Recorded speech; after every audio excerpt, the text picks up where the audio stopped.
everybody, and welcome into Wisconsin Sports on the Go with Trage. I'm your host, Trage. We're coming back. It's Wednesday, day before Thanksgiving. It's an exciting time, I guess, right? The work week is kind of just a drag. You go for 3 days, whatever people are, and then, you have the rest of the week off, so you don't really do anything. It's like the least productive week out of the entire year. Like, you go for 2 days and you're not really doing anything. You're getting ready for Thanksgiving, everything like that. But hey, with Thanksgiving comes a lot of big games, right? We got the Packers in action tomorrow night, Thanksgiving night, against the Dolphins. We want to talk about that game today. Badger football back at it already on Friday, taking on Minnesota for the Axe for bowl eligibility. There's a lot riding on that game. We want to talk about the Badgers, Badger basketball. We want to get into that today. Lots to get into. I got Aaron with me tonight. I know yet the other day I had Kyle on here, and I kept calling Kyle Aaron. I was like, this guy, he just looks like him. I was like, these two just look alike. They just look alike. And Kyle thought so too. But I got Aaron with me tonight here. Aaron, how we doing on this Wednesday?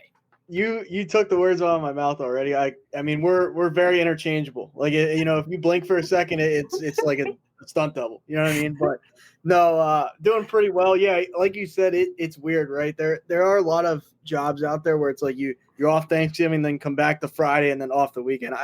I know there's essential jobs out there, and I'm not gonna talk crap on those. But for jobs that are I just feel like that's one of those. Come on, at least give the guys maybe a half day Friday or something. I'm campaigning. I'm gonna die on that hill, but no, doing pretty well. It's a lot going on, right? A lot going on in the sporting world, and really it's just been chaos for my end, but it's been controlled chaos to a certain degree.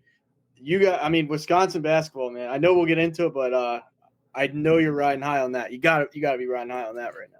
We're riding a wave over here right now. It is nothing but excitement right now for Badger basketball, and we're going to get into that today. What has led to where we're at right now, the stats, everything like that, players that have impacted so far, everything in between the lines there. We're going to, like you said, Badger basketball has been good. Badger football has been in the opposite. We're going to talk about them today, how maybe they can get right before they head and, maybe get to a bowl. I don't know. We'll see what happens here on Friday. But Aaron, we have some news coming out of the MLB. We see a little bit of movement from the Dodgers. What did we see just happening yesterday?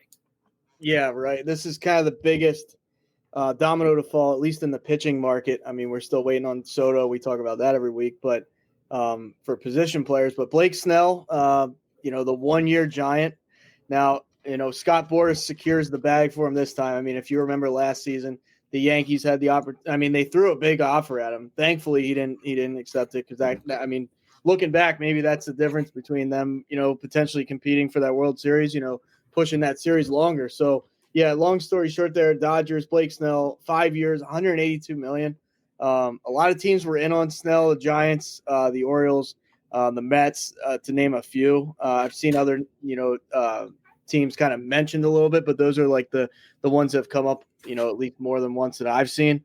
The rich get richer in this one. Unfortunately, the Goliath that is the Giant or the Dodgers, I should say, just got even better. So that definitely sucks in my opinion, but they were willing to shell out the bag for him. He's a good pitcher. He's kind of getting up there in age a little bit, but the Dodgers are not afraid to break the bank. Now I do wonder how that's going to impact them, if at all. It might not even waiver them at all because they have so much money, is the whole Soto thing. I agree. I would agree with that there. And it really does suck to see Blake Snell. The Giants are always in on everybody. It seems like the Giants, you always hear their name. Even with Willie Adames now, we'll hear the Giants name. And we're going to hear them with everybody. Yeah, who do they get? Yeah, Aaron Judge. We thought Judge was going there for a while. Who do they really get at the end of the day? So, maybe they'll make a splash, right, this offseason. Maybe they'll make a splash. Last season, did they grab Chapman out there last season, I believe? And, they got – was it Montgomery? Did Montgomery end up there? No, he ended up with Diamondback. Snell did.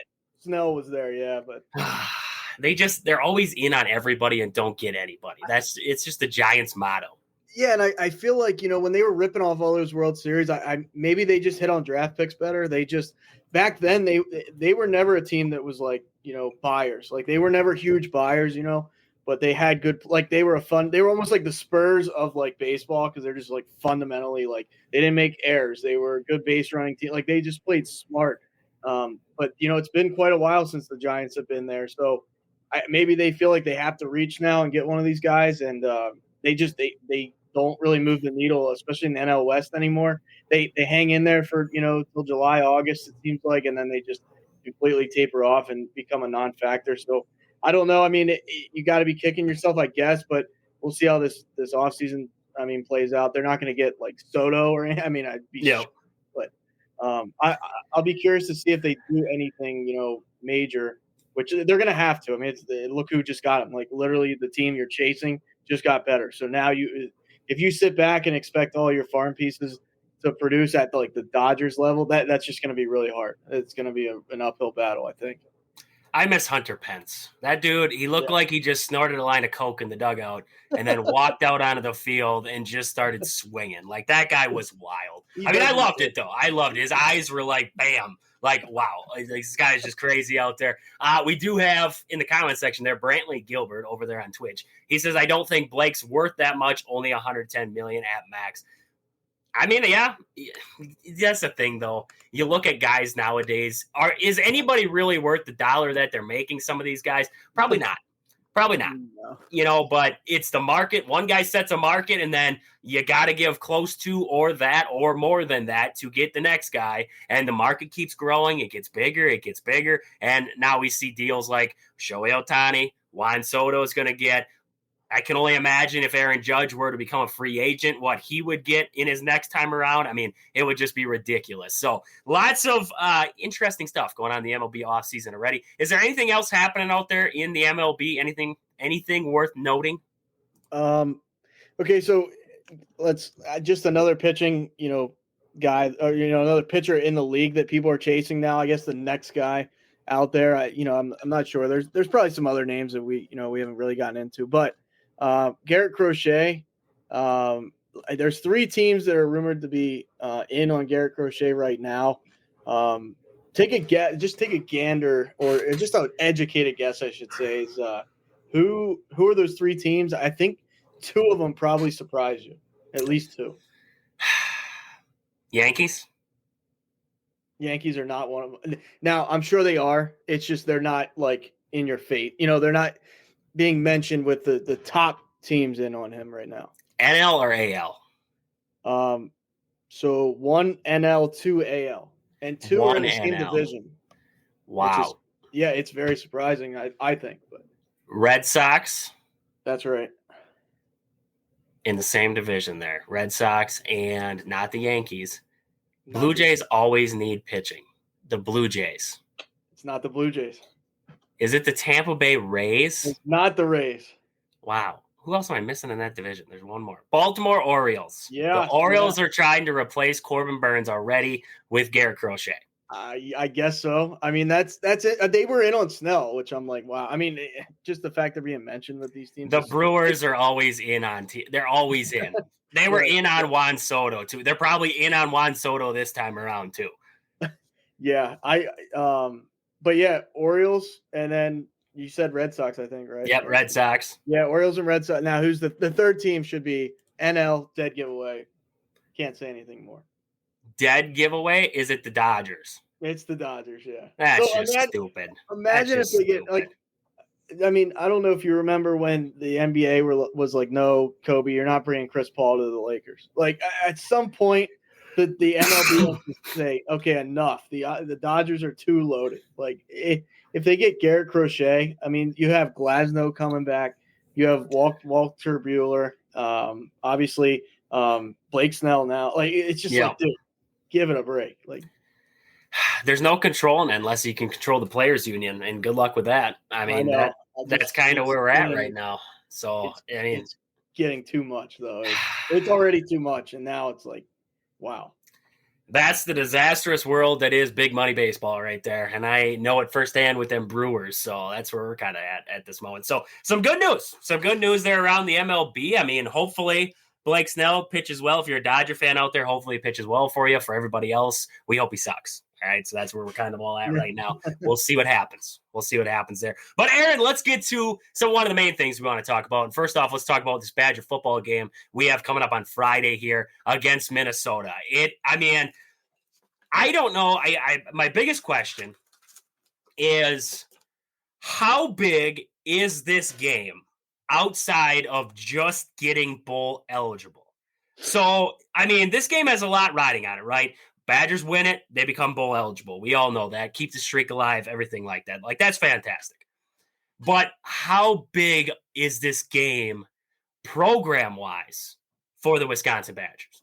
Because you're running through a season right now where you're showing there's a lot of fans, there's a lot of critics out there who are saying you lack an identity, who are saying Luke Fickle doesn't really know how to get him going. He knew how to do it at Cincinnati and on a lesser team, but now he's in the Big Ten. Now he's with the big dogs, the Ryan Days, the James Franklins. I know both of them have their own problems, but some of the bigger coaches in college football, he's coaching against these guys now. He doesn't know what he's doing. He's lost. He doesn't know how to coach this team in Madison. There's all that outside noise. A game like this against Minnesota, a rivalry game, right? A big one. You got to get up for this game. You got to get the boys going for this game. A game like this could be a program booster going forward. If you lose this game this is just we're going to talk more about this game, what has to happen, everything like that. But in my opinion, if Minnesota comes into Camp Randall and we see what we saw last week, and we see Minnesota walk out of there with the axe by a two touchdown score. If they walk out of Madison with that, this program is heading south fast. This is a sinking ship. And yes, you go into the offseason, you might be able to fix it, everything like that. But morale, fans, the seat is getting... If you lose this game, that seat underneath the Luke Fickle's pants, he might not be able to sit down for the entire offseason because it will be that hot. I'm not saying he's going to get fired. I don't think you fire Luke Fickle. I'm going to be honest with you. I don't think you fire him. Starting out, and for anybody who says, yeah, we should fire him, starting out with Luke Fickle, I wasn't a fan of the hire. I didn't think it was a great hire. Everybody was up in the air. Yay, we got rid of Paul Chryst. We got Luke Fickle. He's this big-time guy. He took Cincinnati to the college football playoff, this, that, in between. Okay, yeah, that was great, right? But now he's in Madison. Now he's got to do it in Madison. He's got to prove to me in Madison what he can do. And we can blame the lack of recruiting by Paul Chryst on, the struggles early on of this team. But now, these games that I've seen, we can blame the scheming. We can blame the lack of talent. We can blame all that. But now it's about getting the guys up for a rivalry game. Now it's about getting them up and showing pride, right? Because last week against Nebraska, that game, your defense did not show up emotionally. They might have been there physically, but they did not show up emotionally. They were not focused. They were not in it. It didn't seem like it. You look at the game against Iowa, same thing. But you look at Penn State, you look at the game against Oregon, the boys were up, the boys were ready. What happened, right? So I go into this game against Minnesota, and I say, you got to show me something in this game, Luke Fickle.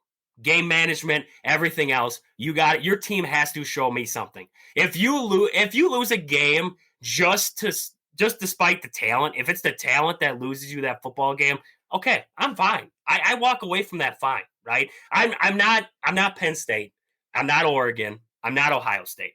I don't have big name recruits. I don't have 5 stars littering the roster. I don't have 5 stars backing up my 5 stars. I have 3 stars and 4 stars and 2 stars. And who even knows stars on this roster? At the end of the day, I'm good. If we go out there and we ball out, Badgers just ball out, and they take it down to the wire with a good team like Oregon, like Penn State, I was good. I was like, yeah, it sucks. We were that close to beating one of those teams, but we lost, and I could see things in those games that if went the other way, heck, we might have beat Penn State. Heck, we might have beat Oregon. Like there was certain moments in those games where they had that opportunity. But now I look at this game, and I'm like, if you play this game against Minnesota, words right there, right? If you play this game against Minnesota and they knock you out, what does that tell you about the direction of a program? So, Aaron, I'm just going to ask the question here. How big is this game for this Wisconsin Badger program, not just for bowl eligibility, but for moving forward as a program. I mean, you got to say it's huge, right? I mean, the way I look at this game is so it's so looking at this. I mean, obviously you're more plugged into Wisconsin than I am, but the season as a whole is kind of a perplexing one because they play their hearts out against Penn State, they play their hearts out against Oregon, and then like lesser opponent. I mean, both these teams, that were big issues for Wisconsin. Iowa and now Nebraska. Very like that tier of teams, right? Like they're not great, they're good, like they're all right, they're not bad, all right, but they're not special in any way. And those are the kind of the teams where Wisconsin, kind of got their teeth kicked into a certain degree, which is more surprise. Like you would expect Oregon to kick Wisconsin's teeth in. The spread was huge. You expect Penn State to, I mean, the way Penn State plays, I mean, they survived Minnesota this week. They survived Minnesota this week, talking about Minnesota there. So it's weird. I mean, I think I don't trust Wisconsin on the road as much as at home, just based on what I've seen this year. The spread opened up at 2.5 for this game in favor of Wisconsin. It's now down to 1.5. So they really think this is like up for grabs. I think, where I do put some trust in Luke Fickle is getting the boys ready, but you almost have to say that with a grain of salt, because you've seen these games where they come out flat, like last week, and then the Iowa game, are two examples of that. It's a lot going on. There's a lot of moving pieces. I mean, they move on from their offensive coordinator earlier this year, just a couple weeks ago at this point. I think, I mean, you're sitting there 5-6. 6-6 is a lot better than 5-7. Like I just think that, not that you want to be 6-6, but it's like, man, 5-7 is like where do you go from there? It's tough.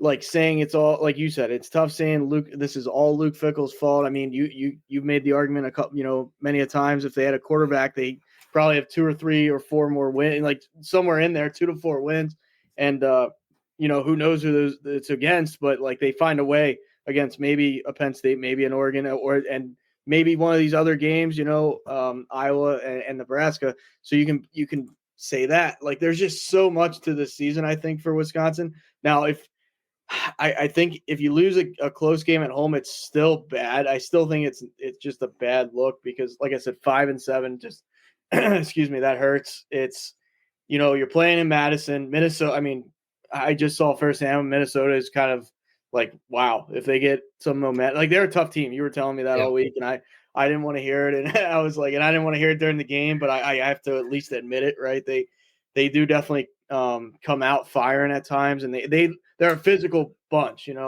I am a fan of like PJ Flex and how he gets his team ready. Now, he doesn't have the record he wants either, but I mean, who wants to go to Minnesota? I don't know if that's like a destination for a lot of college kids, but this is a huge game. This is like a kind of not a staple game for Luke Fickle, because it's not like number 10 Wisconsin against number 8 Minnesota or something, but this has importance. And like you said, going forward, if you want to get back on the map next year, like this plays into that, I think. I mean, and if you come out flat again, then there's serious questions to be made, because of, like you talked about, kind of there might be some turmoil inside the locker room. I mean, they move on from their offensive coordinator. There's just a lot of things going on. So do you think, I like you said, I don't think Fickle will get fired. I mean, if they lost 40-0, anything's up for grabs at that point. But I just think, I mean, you got them at home though. Like that's the key here. If you can just find a way, it doesn't have to be pretty. If you win by 1, you take it. It's a spreads at 2. So I mean, you see this offense this last time out against Nebraska, and the offense looked better, right? The offense came to play. They looked better. Locke looked better. I mean, that's a lot to say, but he looked better in that game. The one interception, actually, you could blame it on the receiver if you wanted to. It doesn't have to go on Locke. So, I mean, you put him in a situation, and that's where one of my keys to this game against Minnesota is you have to get that lead early. And you have to keep Locke out of situations where he's trying to lead a drive quickly down the field to put points on the board. Because the last thing you want with a struggling quarterback who has an interception problem is to rush him. And when he gets rushed, we see what happens. He makes mistakes. And, I mean, there's a lot of quarterbacks out there who do the same thing, but that's something that the Badgers have to avoid in this game. But you hit the nail on the head with the turmoil in the locker room. And I guess for me, I'm going into this game against Minnesota, and I'm saying to myself, and I'm saying this as a Badger fan, right? The defense has got to come to play. They got to come to fight. They have to come to fight in this game. I don't want to hear the excuse of the defensive line sucks. All right, yes, the defensive line is not great, but look at the game against Oregon. What was Oregon able to do against Wisconsin that was just explosive, that blew them out of the water? I'll wait. Nothing. That Wisconsin's defense held Oregon to some of their lowest numbers and their iffiest numbers of the year. I don't know what else I have to say. This defense can come to play. They can come to play. And if they can play like that against a team like Oregon, why do we see this against a team like Nebraska or a team like Iowa, right? You can scheme up a game for Oregon, but you can't scheme for a game against Nebraska, against Iowa. So a little of that blame goes on to Tressel there, right? A little bit of that blame has to go back to Tressel with his scheming and everything like that of these games, because you schemed up pretty well against Penn State, right? You held them for 3 quarters. When Aller was in there, you were looking decent. I mean, they were playing well against Aller, and Aller's a pretty darn good quarterback. And then Bo came in there and just was running around like a chicken with his head cut off, and you didn't know what to do anymore. So, I mean, the game kind of changed. Sometimes backup quarterbacks do that too. They come in and they throw a different kind of look at you, and coaches will throw different looks at you then because they have a backup quarterback in, and it just changes everything. So that kind of threw Wisconsin for a loop. But you look at that Oregon game, schemed it up well, held Dylan Gabriel down a little bit, slowed down the run game. They look good, right? So you head into this game now, and like I said, the defense has got to come to fight. I don't care if they, for me as a Badger fan, I don't care if these guys are playing for Luke Fickle anymore, or if they don't care what Luke Fickle says or what anybody in that locker room says. I don't care if they're playing for Fickle, if they're playing for Wisconsin, if they're playing for themselves in this one. There has to be something that drives them to want to be in this game. Whether it's for the rivalry, right? You're playing Minnesota. When you come to Wisconsin, you're just supposed to hate Minnesota. That's just how it is. You're just supposed to hate them. You might not have grown up in that tradition, but you come to Wisconsin, that's just how you feel. So you got to be able to, if you're on that defense, you got to be able to get up for this game. You have to. It's one thing to blame the scheming, which you can. I will blame the scheming. I will blame Phil Longo for trying to run an offense with playmakers that are with guys that don't fit the offense that he's trying to run. I will blame him for that. Now, do I think Phil Longo is a terrible offensive coordinator? Probably not. You put him into a system with a quarterback that can throw what he wants, and with explosive wide receivers that run around like Usain Bolt or, some of these fast guys out there, if you put him into a group like that, maybe his offense works. Maybe the air raid works, right? But the Badgers aren't built for an air raid. They never adjusted to it. Now they have to backtrack. They have to go into the offseason, and they have to redesign everything again. So now Luke Fickle has been here for 2 years going into year 3, but in all reality, he's starting back at square one in the offseason there, trying to rebuild the offense, trying to reset and retool, right? Which makes sense. Should have been done after year 1, but now we're doing it after year 2 going into year 3 there. So you got to come to fight in this game. You have to. This game, we talked about it leading up to Nebraska, and apparently Luke Fickle didn't get the boys up because we saw what Nebraska was able to do in that game. They controlled that game all the way around. Luke Fickle apparently wasn't able to get the boys up. You have to get them up for this game. I don't care what you have to say, what you have to do. If you have to call Sean Payton and ask him how he bribed up his boys to go hit Brett Favre, I don't care what you have to do in this game here. You got to fire him up in this one, because if you come out flat, Minnesota will run you out of your own building. They will run you out of your own building. And if you get ran out of your own building, I know you said it there, and you think about it, right? If you get beat 40-something to nothing, or it won't be 40-something to nothing, but if you get beat, 44-20 in that game, if I'm Chris McIntosh, AD of the Badgers, and I'm sitting in my office and I'm seeing that final score and I'm seeing this team again, I'm hearing the uproars from Badger fans, and they're kind of upset, and they're not liking the direction of the program. And then I'm seeing the past players that were once in Madison, and they don't like the direction of this team. That makes your job tough. That makes you really – I don't think you fire Fickle. Don't get me wrong. I'm not saying you're going to fire him. but you are sitting there and you're calling Luke into your office. You're like, hey, man, I'm going to be honest with you. I'm not firing you today, but you have one chance. Offensive coordinator, you hire this offseason and probably the first 5 games of next season.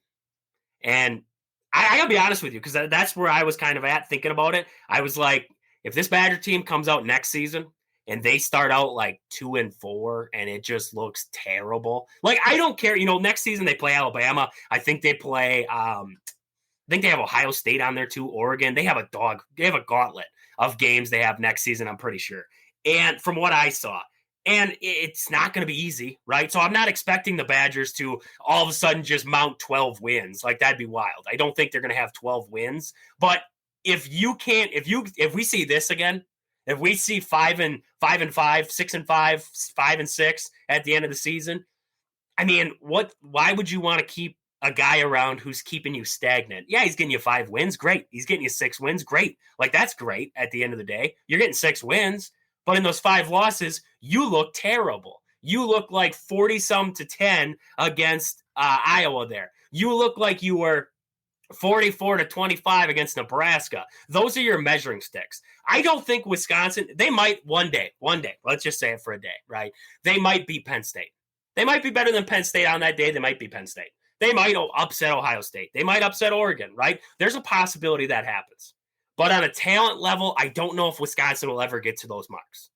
So you judge yourself talent-wise and success-wise against that second tier in the Big Ten, right? You're looking at Iowa. You're looking at Nebraska. You're looking at your cross-the-state rival in Minnesota. You're looking down that list. You're saying, these are the teams that I have to beat. These are teams I have to beat for measuring sticks during the season.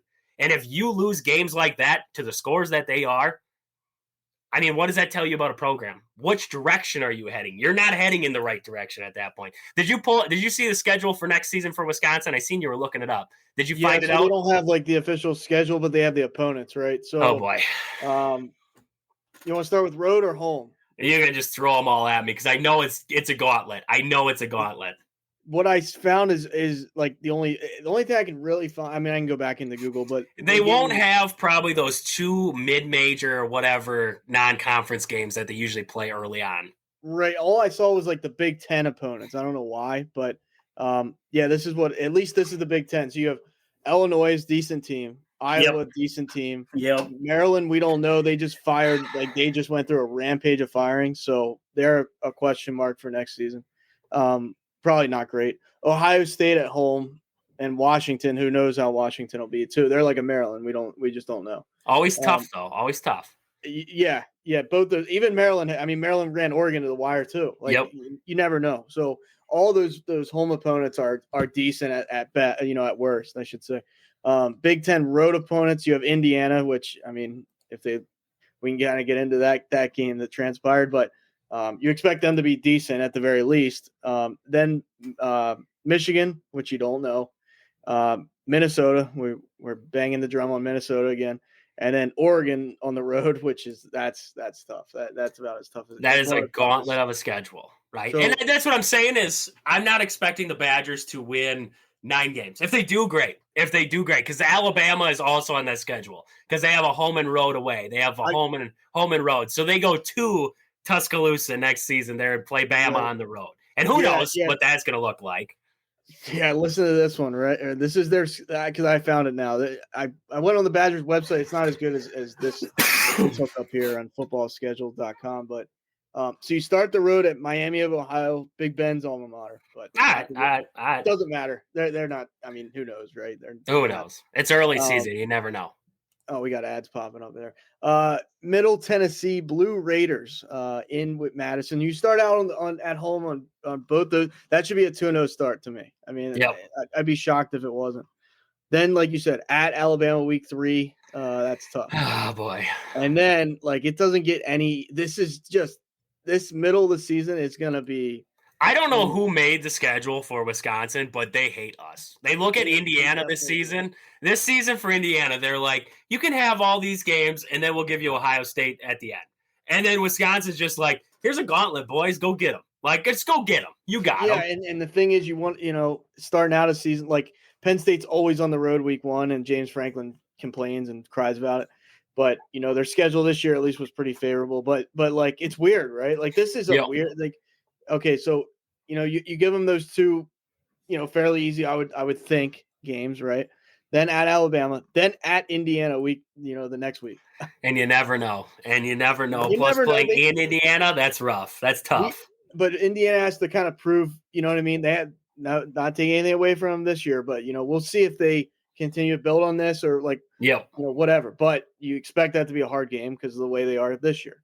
So you go on from Indiana, you go at Michigan, the big house, one of the toughest places to play. With Bryce Underwood now coming in and basically a retooled roster at this point here. They're going to get some big-time transfers, recruits, everything coming now that they got Bryce Underwood.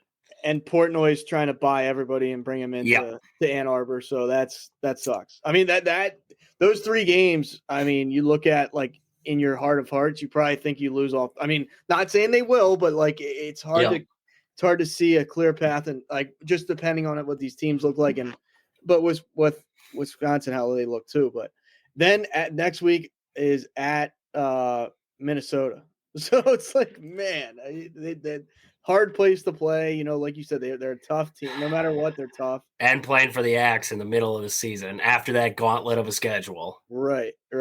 Now, all these times are to be announced. Like, there's not a single time in many games. But take a guess who you play after Minnesota. Like probably Ohio State.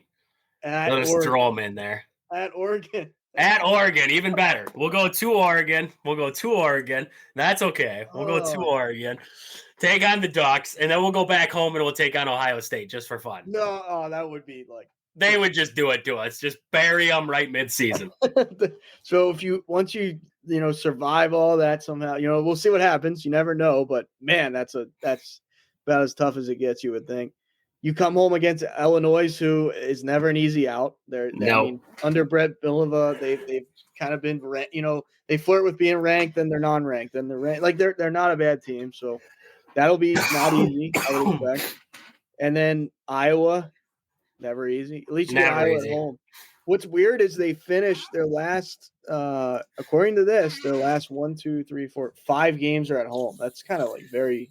You'll take that. We have Ohio State at home in that stretch. That's good. Ohio State at home. So, you go Illinois, Iowa, Maryland, which, like we said, we don't know. But, that should you hope for a win there, depending on what they look like. Never know with the transfer portal. But Maryland, then Ohio State, which is never easy. And then Washington, which wild card as well. So, man, that middle there's like 4 or 5 straight weeks of like, wow. Like, Alabama, Indiana, Michigan, Minnesota, at Oregon, or at Alabama, at Indiana, at Michigan, at Minnesota, at Oregon. Like, wow. Yeah, it's a gauntlet. It'll be a gauntlet, and we will. How do you measure like Fickle on that? Like, I'm not saying that you give him. I don't think you don't give him a pass.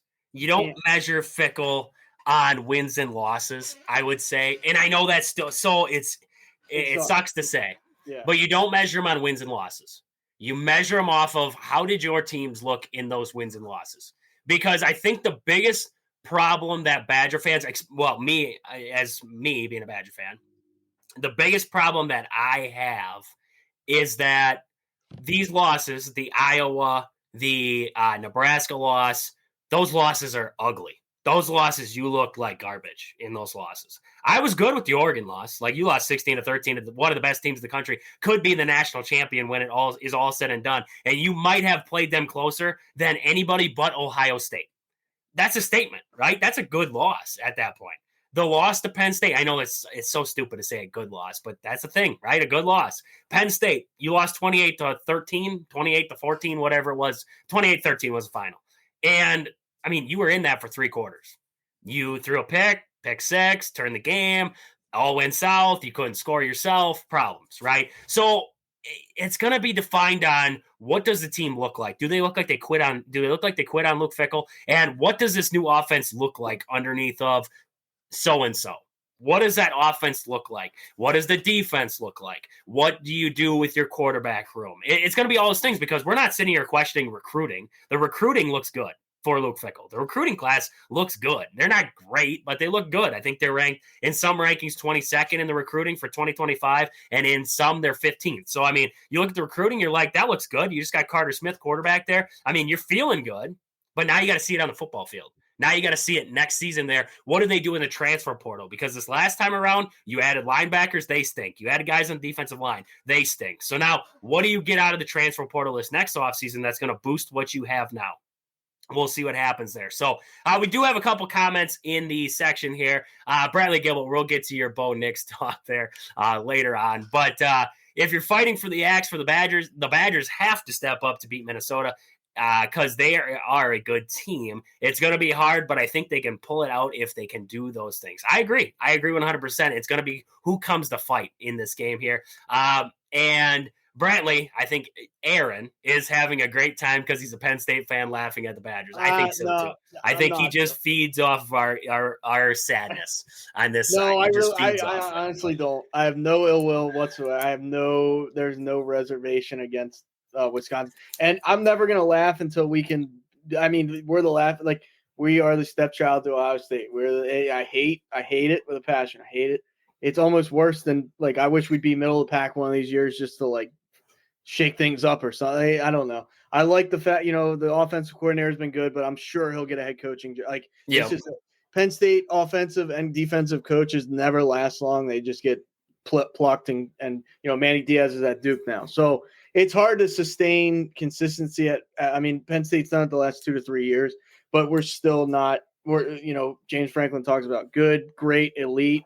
Maybe we're teetering on elite finally, but we're still not even elite. So it's really tough. And I am, like I said, if Trajan was a Michigan fan, I'd be roasting him this season because they suck. But I have no ill will. Like, I don't like Michigan, but I have no ill will against Wisconsin, I should say. Almost said Ohio State. I couldn't be less true, but. He's a stand-up Penn State fan. He's okay over there. He's okay. There are Penn State fans that get on my nerves, and he's not one of those. He's all good. He's all good over there. We do have Dustin in the comments. Nice to see you, Dustin. He says, Happy Thanksgiving. Happy Thanksgiving back at you and to your family out there. Hopefully you have a good time celebrating tomorrow or today. I don't know. A lot of people, it's weird. Thanksgiving time, people celebrate either tomorrow or sometimes they get together on the weekends. It's you never know, right? It's like Christmas. Sometimes, I've had it before where my family, one side will get together on Christmas Day and the next side's getting together like January 20th. And it's like, Christmas is by already, guys. Like, what are we doing? Yeah. What are we doing here? We can just ship these packages in the mail and just go down to the bar the next weekend. Like, come on, let's get real about it here. So, Aaron, some of the keys. We got away from the Badgers. We got deep into the Badgers there, talking about this team. But some of the keys I have in this game here, controlling the run game for Minnesota. When running back Darius Taylor goes for over 60 yards, that's interesting stat there, they are 5-0. But when he does not go over that 60-yard mark, they are 1-4 on the season there. So controlling that run game, essentially, for the Badgers there. That's going to be the defensive front stepping up, the linebackers doing their thing out there. So you got to be watching that in this one. And like I said before, you got to get going early in this one. You got to get out to a lead, a little bit of a lead there. Play from ahead. You cannot get behind in this game because, like we talked about, Braden Locke cannot play behind in games there. So you got to be doing that. Got to limit self-inflicted wounds in this game here. Penalties, pre-snap penalties are backbreakers for this team. The missed field goals against Nebraska hurts. Big special teams plays. We saw Nebraska break off a bunch of big special teams plays. Special teams will be big in this one. Taking care of business there, downing this Minnesota team deep there, and turnovers. You got to limit turnovers in this game. And, you do all those things. Now it's just about playing the game. Now it's about taking care of the football and doing your thing. So those are some of the things I'm watching. Winning in the trenches is a big one for me on both sides of the ball. Offense, you got to be able to protect Braden Locke, get that run game going. And on the defensive side of the football there, you got to be able to get back there, slow down that run game, put some pressure on the quarterback because the Badgers don't like to blitz a lot. But when they do, you got to find ways to get home in this one. So those are some of the things that we're looking at in this game here. And also, we're looking at Braden Locke. He looked better against Nebraska last week there. Badgers, keep him comfortable. Keep him comfortable in this game in that pocket. Get the ball out early, timely throws, the little things. Keep it simple. Do little things in this game. And I really do think the Badgers can pull this one out. I really do. I think they can pull this game out. It'll be a big boost for them going forward. You get all those extra practices going towards that bowl game, whatever it is. I know it's a meaningless bowl game for a lot of people out there, but I think it's huge for this program. I really do. I think it's huge for this program to keep that bowl winning streak or the consecutive bowl game streak alive. I think it's huge. So you got to get that number up and keep it going there. So all those things for me is what's got to happen in this one. And I mean, Aaron, what are you thinking? What are we thinking here? Who do you got? Who's going to win this game? This is extremely He's thinking tough now. He's thinking tough. Oh man, because I think Minnesota to me is going to be it's questionable because they could have won that Penn State game. They really could have. It was like wow, like I was deeply concerned that Penn State was going to lose. So I mean, you get them at home, which is a good thing. You get them coming off that loss, that's what's interesting, right? How are they going to respond? I mean, I think PJ Fleck's one of those coaches. I think the team always looks pretty sound under. Like it's rare you see Minnesota get unglued. It's just like they seem fundamentally like they're just a sound football team. They don't make a ton of mistakes. Wisconsin, we've seen just different. We just don't exactly know what we're getting week to week. Not to say we know exactly what we're getting with Minnesota. I mean, their quarterback, pretty good year numbers there on the year. Max Brosmer, 15 touchdowns, 5 picks. Got 2,400 yards to Braden Locke's 1,800. I know Braden Locke didn't play as much either. I know that, but not bad numbers. I mean, really not bad numbers. Wisconsin does have the advantage in the rushing game though, where Tyree Walker 828 yards, Darius Taylor 730, and receiving. I mean that's just I'm not going to go into that too deep because don't want to just keep going on this, but Minnesota does have a decent defense too. They've given up less points than Wisconsin. Now, I don't think they've played the schedule that Wisconsin's had either. So it's comparable. That's how I look at that. That's one of those like, well, we don't know because I don't think Minnesota's played like Alabama and those type of teams. Looking that up right now, but I want to say because Wisconsin's at home, they come out like I said it. I thought they'd win the Nebraska game, but that was just it is what it is. But I think at home, I give them the slight edge here. Looking at Minnesota, they play Penn State, they beat Illinois as well, and that's about it. I mean, they lost to Michigan, they lost to Iowa, they did beat USC at home, but Maryland at home. I mean, and Rutgers just beat them a couple weeks ago too, and Rutgers has not had the season that we thought they would, earlier in the year. So this is tough. It's very, very, very tough to pick, but I will say Wisconsin gets the win, gets the 500. I mean, bowl eligibility is on the line, so I think some guys will find some importance in that, and they'll come out firing it and do enough. I think the defense will show up in this one. And this, like we said it last week, it could be a grinded out game. This screams grinded out game. Like I think this is a Big Ten grinded out game where last week just didn't turn into that, but this week does. And Wisconsin wins like 28-25, I'll say. I could see that. I definitely could. I could see a low-scoring affair here. I was thinking like 24, 21, right in that range there. Just something low-scoring, not much to it kind of ball game there, but it's going to be tough. It's going to be a hard-fought game between these two teams. So hopefully we see a good one coming from the Badgers here on Friday. So that's going to be an 11 o'clock kick on Friday there. Should be a good one. Hopefully we're talking about a Badger win when we're going to talk about it on Friday night when we get back on here on the show. So we're going to recap that game right off the bat there. So we'll see. I mean, either we're going to come in guns a-blazing and happy as all get out, or we're going to come in and start throwing stuff against the wall. I don't know. We'll see what happens on Friday here on the show. So before we move on, we got Dustin there. He says he's celebrating with the family tomorrow. Madison for the Badgers on Friday. Minnesota for the Vikings on Sunday. That's a heck of a weekend right there. Getting all over the place. Getting down to Madison to watch the Badgers and then heading over to Minnesota to watch Sam Darnold lose a game out there. I mean, come on. What a weekend. What a weekend right there. I mean, great for you there. So, Aaron, I want to talk about one good Wisconsin team at this point, and I know we have hockey and everything like that, but Hunter's going to get us a video on Friday talking about the hockey team and everything like that. Let's talk about this Badger basketball team because, Aaron, I could not have asked for a better start. I really couldn't. 7-0. 7-0 to start this season here. Coming off a big tournament win there against Pitt, a comeback game. It was exciting. It was everything you wanted to see. This is a good Pitt team that they played. Good defensively. They can score it. The Badgers did their thing, came back in that game, took the lead. It was just, I mean, we talked about it. What would happen if the Badgers went down to a good team? Could they find their way back? Could they claw their way back? The answer to our question, yes, they did. They did it against Pitt. Now, everybody's going to say, well, Pitt's not Duke. Pitt's not Arizona. Pitt's not Gonzaga. Pitt's not this. Pitt's not that. Okay, yeah, I know they're not that, all right? But if you dig yourself, excuse me there, if you dig yourself that much of a hole against Duke, I mean, sorry, like you're probably going to lose that basketball game. I don't know what else to say. So, I mean, a good win by Wisconsin against Pitt. But let's talk about this team from what we're seeing so far. So I got some of the stats written down there. Holy crap, he's moving his mic over there. Scared the crap out of me on this end. He's sliding around and making noise.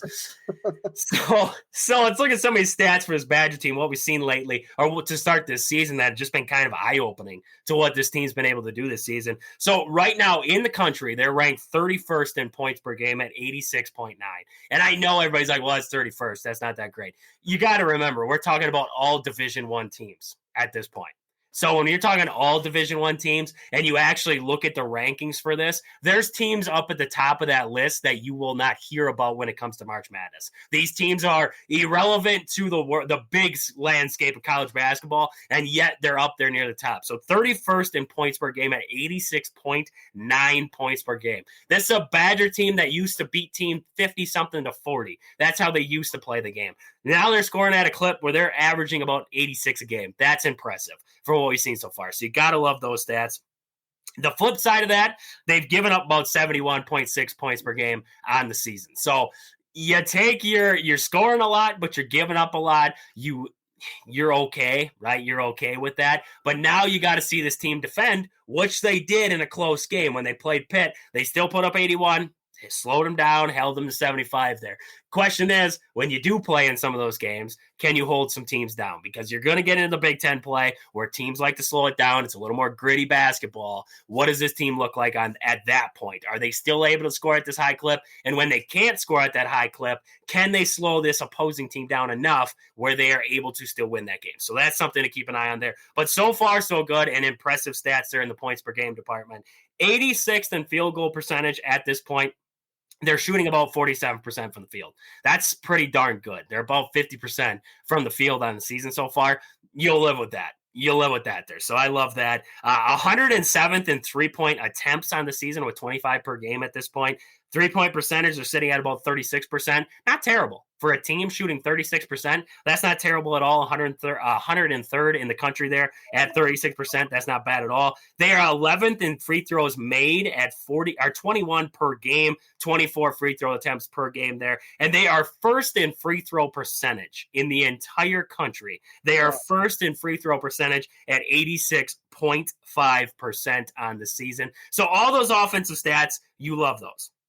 You love those there. And then also only averaging 9.4 turnovers per game. You would like that to sit around that 9 mark. If they can sit around that 9 mark per game on the season, you live with that. You're going to have games where you have 11 or 12, but you want to sit around that 9 range for an entire game. You're sitting pretty. So I like that number so far.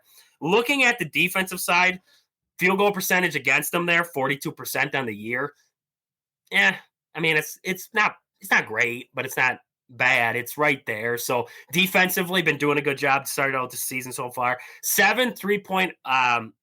They're getting about 24.3 3-point attempts against them per game on the season, and they're giving up about 7. So 7 for 24 on the season. That's not bad. That's not bad numbers. They're defending the arc well. Teams are snapping off a lot of threes against them there. So that's something to keep an eye on there is the Badgers' perimeter defense. Can they hold true out there? Rebounds per game, this is where the number kind of gets close there. The Badgers are averaging about 35 rebounds per game offensively, per game as a team. On the defensive side of the ball, opposing teams, they're giving up about 33 rebounds per game. So about 35 to 33, quite even there. You maybe want to see those numbers kind of go separate a little bit, out rebound some teams, do a good job in that department. Now, the number that's probably keeping that a little bit closer, I believe against Arizona, they gave up like 50. I think Arizona had like 55 rebounds against the Badgers when they played in that one. So that number, I think it was 52 to 28 in that game. So that Arizona game rebounds, that probably made that number look a little bit worse, I guess, a little bit closer, but 35 to 33, you'll live with that. We'll want to see that separate out there. Some of the differentials that I've seen so far, points per game on the season, the Badgers are plus 15. So beating teams by an average about plus 15. That's quite impressive right there. Looking at the 3-point percentage, they're actually plus 5 on the season. Free throw percentage, they're plus 15. Of course, they're the number one team shooting free throws in the country. Knock on wood, it stays like that, but that's what we're seeing right now. And their rebounds are actually plus 1.7. So the numbers there were rough, but plus 1.7 on the season there. So the numbers all, I mean, for this Badger team are impressive so far from what we've been used to in the past, I guess I would say. Because with this Badger team in the past, those offensive stats were never that high. You weren't looking at an 86.9 points per game, 7 games into the season. And the Badgers, 2 Ken Pom top 25 wins already are Ken Pom rankings wins, I guess you would say, with Pitt and Arizona on the schedule already. They actually are, I think they're one of the only teams in the country with 2 wins in the Ken Pom ranking already. So that's impressive already off the bat there. So 2 great wins for this Badger team. And I mean, you look at this roster. So what has led to them getting it done, right? Those stats right there are only the stats, right? We got to look at the players individually. John Tonje, I wish they would make a transfer of the year award because we make every other award. I wish we'd make a transfer of the year award because John Tonje could be that guy. 23 points a game at this point here. He's averaging about 5 rebounds per game, about 2 assists per game, and about a steal per game on the season, and getting to the free throw line at an impressive clip. And he's averaging 95% at the free throw line on the season so far, and 40% from downtown on this season so far. I mean, John Tonje has been nothing but fantastic. When the Badgers needed a boost against Pitt, he was able to drive, get to the free throw line, do his thing. Against Arizona, did that same number. John Tonje has been nothing but fantastic for this Badger team early on here, and nobody knew what to expect out of him, right? This was a guy where we're like, yeah, he's athletic. He's got abilities, right? But you look at the stats over the years. You look at where he's been. You look at the injury in the past. You're like, what are we getting? Is this guy going to be able to replace AJ Storr, who is now at Kansas? Is he going to be able to replace that scoring effort from what he gave? Yes. The answer to that question, yes, and I actually think better than what AJ Storr brought to the Badgers. AJ Storr was a scorer by volume. The more shots he put up, the better the numbers looked, right? He gave me 20 points, but it took him 30 shots to get there. He gave me 15, but it took him 25. So you look at this guy, you look at AJ Storr, I think Tonje's a more efficient scorer than what Storr was. That's why I love what John Tonje's been able to do. So you got Tonje. Now you get Jack Janicki. And this dude, yes, he's averaging 2 points a game, right? It's nothing crazy. This guy's he's not crazy lighting up the stat book. But he is an underrated star. He is. This guy, he brings the intensity. He brings that speed on the defensive end, the speed on the offensive end. He's a great passer. He's a great defender. He's got all those kinds of abilities. He can shoot it, right? He can shoot it. We know he can shoot it. It's going to come with time. We got to give him some time. He sometimes he gets a little excited when he gets in there. He gets a little ecstatic and he starts, a fast break 3-on-1 against UCF and he fires up a 3, just getting wild. He's coming down with the ball and he fires up a 3. What did one of the assistant coach for the Badgers said? You have to have some onions to shoot a ball like that. And it's like, yeah, you got to, he said it laughing and it's like, yeah, you got to have that feeling and that confidence. And Jack Janicki brings that confidence to this basketball team. And he's a great compliment off the bench for the Badgers. Kamari McGee has been nothing but fantastic. This guy comes off the bench and he plays big minutes and he's averaging 7 points a game. But it's like those 7 points per game that he's averaging are the biggest moments. The biggest moments. The Badgers couldn't buy a bucket. They couldn't buy a 3 against Pitt. And then all of a sudden, Kamari McGee, bang, bang, 2 of them. Bang, bang. Arizona, bang, 3. It's just like the biggest moments. Kamari McGee steps up. and he makes plays, and he gets to the rim, and he makes some acrobatic shot, and he comes out and he bangs a three, and he settles down the guys. He's a spark plug. He's everything you want him to be, and then some. He could be a starter. He could be a starter, but he's okay. He's okay being that guy who comes off the bench because he contributes in a different way. So I look at this team right now, and I mean, you have compliments of everybody, right? John Blackwell averaging 16 points a game. He's definitely progressed well from last season there. Max Klesman, 12 a game right now. He's hit or miss, right? Some games he's hot, some games he's not. He's hit or miss for you. Nolan Winter has definitely improved. He's averaging 9 a game right now. He's been fantastic on the interior for him there. And Steven Crowell, I mean, a lot of people hate Steven Crowell for he sometimes plays like Charmin Ultrasoft out there is the key thing that I see all over the internet. That's what they call him. And, sometimes, yes, sometimes I do wish that he would bully ball a little bit and he'd play a little bit tougher down there. But you know what Steven Crowell does for a 7-footer that is just fantastic? He facilitates the basketball. He moves that sucker. He gets the ball down in the post, and I wish sometimes his initial reaction would be backing my guy down, scored at the rim. And sometimes it is. But other times, he's like, catches it, looks, bam, corner three. Like, he's just got that knack to him where he's like, I'm going to get this ball, and I'm going to look for a shooter. And you got to love that in a big guy. A big guy who can pass is nothing but fantastic for you. So, Aaron, I mean, you've seen this team a little bit so far this season here. What has impressed you about this team? I think a couple of things you already mentioned. The John Tonje, like the transfer is – like that's incredibly important to I think the success of this team. Like, maybe not. I mean, I think you could make a case as Tonje goes, like this team goes. Like if he would fall off a cliff for some reason, like I think they would struggle. Like I think they might jump off the cliff with them. I think they might. Like that is how close knit it seems this team is. Like they are just. It seems like they're really gelled this season. Like it's one cohesive unit. Which that's. I mean, you pretty much find any.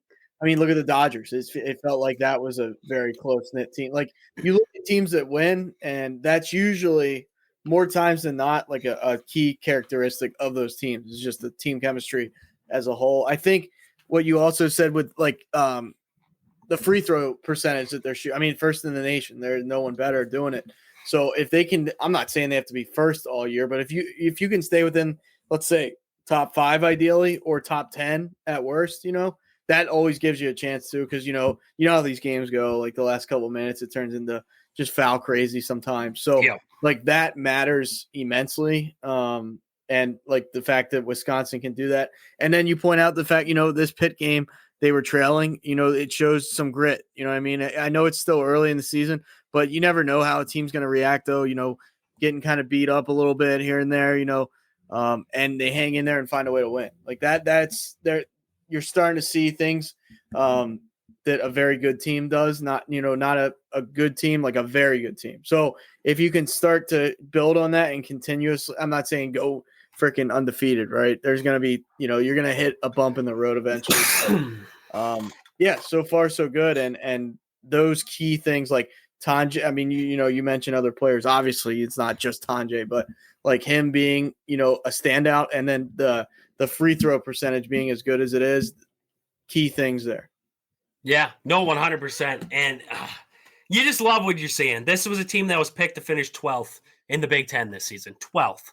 And you have 2 wins already against 2, like we mentioned earlier, Ken Pom top teams in there with Pitt and Arizona. You have a win against a top team in Arizona who just went toe-to-toe with Duke, who, I mean, Arizona's playing. They're not a bad team. And you scored 103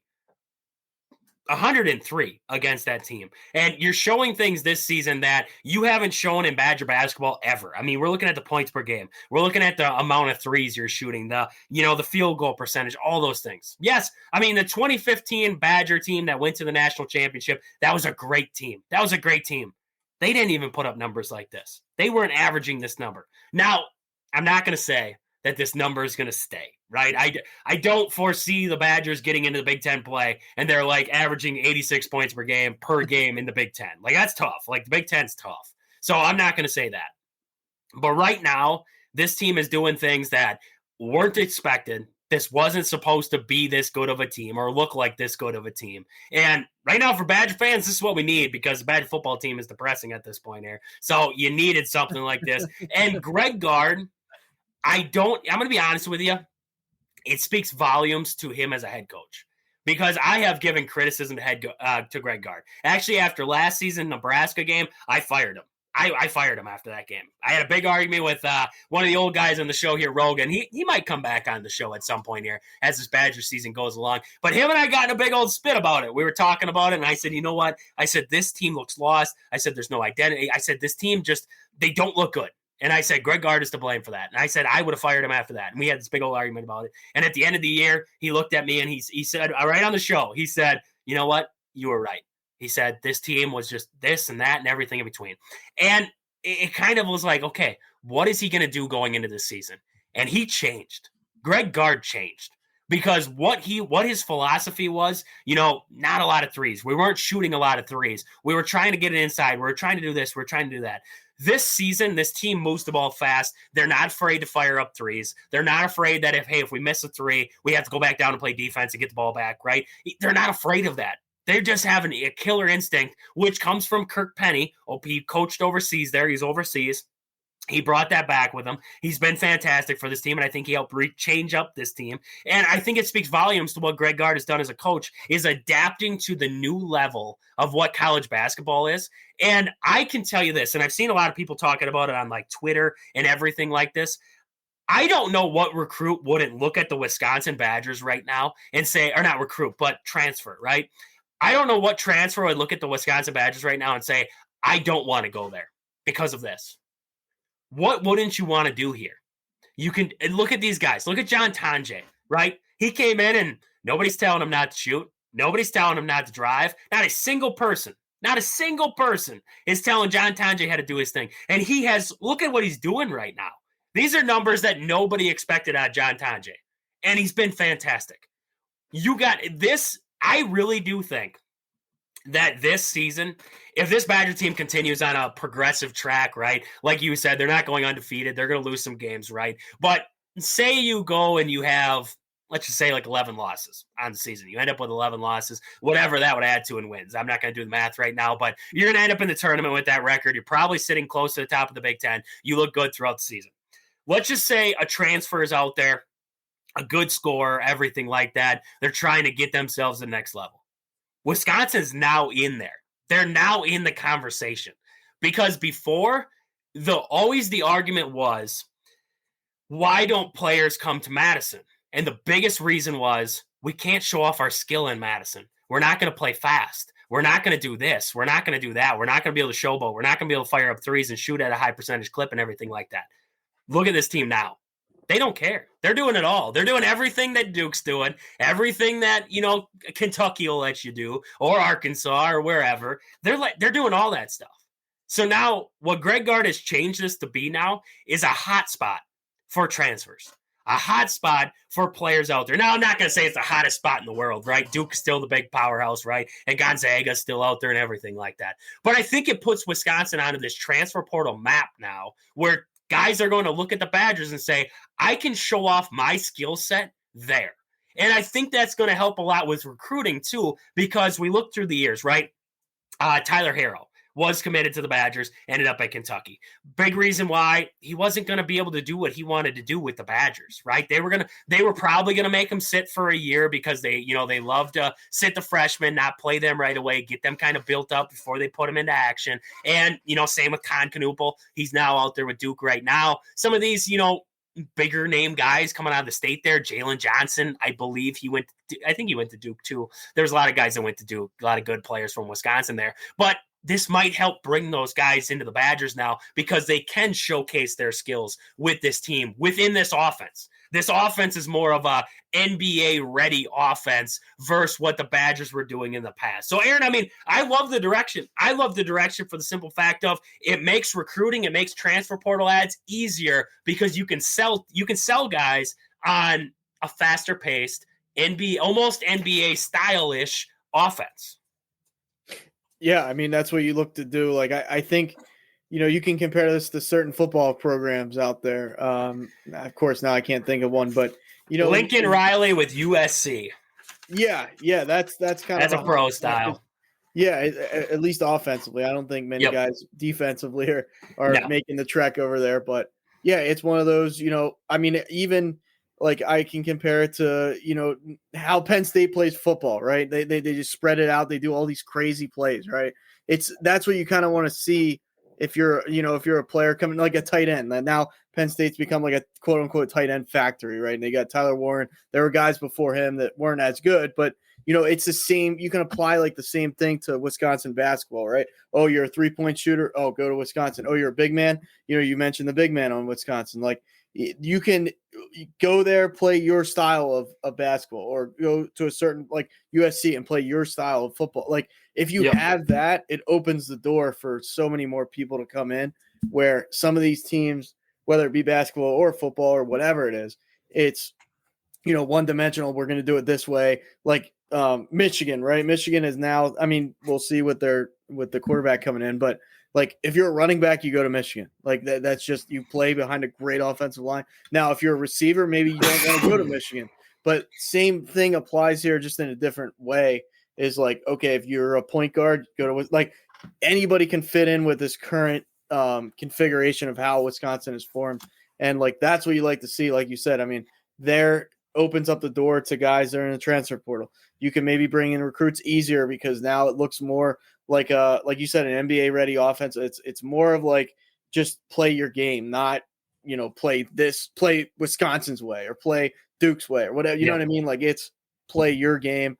And we're kind of like figuring out as we go how we can make you the best player. And like, that's key. I think that, and that, turns 1 year into 2 into 3 into 4. Like, you never know what that can bring for recruiting and or the transfer portal. And builds you up, right? Because John Tonje, we were just mentioning him before. You look at the numbers before he came to Madison. I was just going to pull them up here.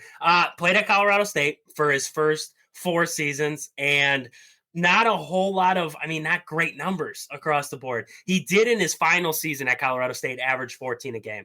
But then last season he did have an injury, but he played at Missouri 2 points a game right before that. And then you look at the rest of the years at Colorado State, 9, 6, 3 in his freshman year at Colorado State there. And then you look at Wisconsin, 23 points a game already this season.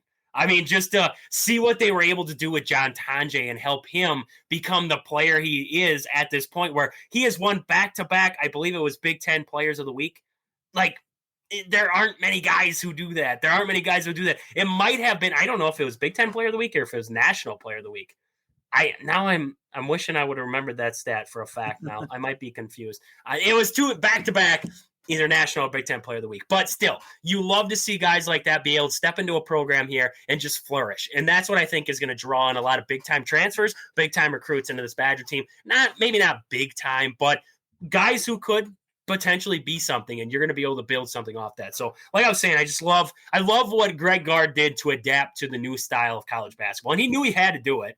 You have to. You can't just stick with the old way. You got to adapt at some point. And he's adapting, and he's adapting well. And you love to see that. So this Badger team, starting 7-0, they won't have another game here until Saturday when they take on Chicago State there. So we'll preview that game on Friday here on the show. We'll preview that game, and we'll get you ready for Chicago State there on Saturday when the Badgers will be put to the test. That's a pretty good Chicago State team. We saw that last year. They're not a well-known team by any means, but they're not a pushover team. So the Badgers will have their test in that game there against Chicago State. So can't wait to talk about that game on Friday here on the show.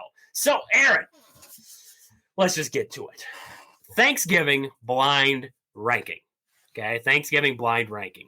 So I'm going to give you 5 different items. You're going to put them on a list, 1 through 5.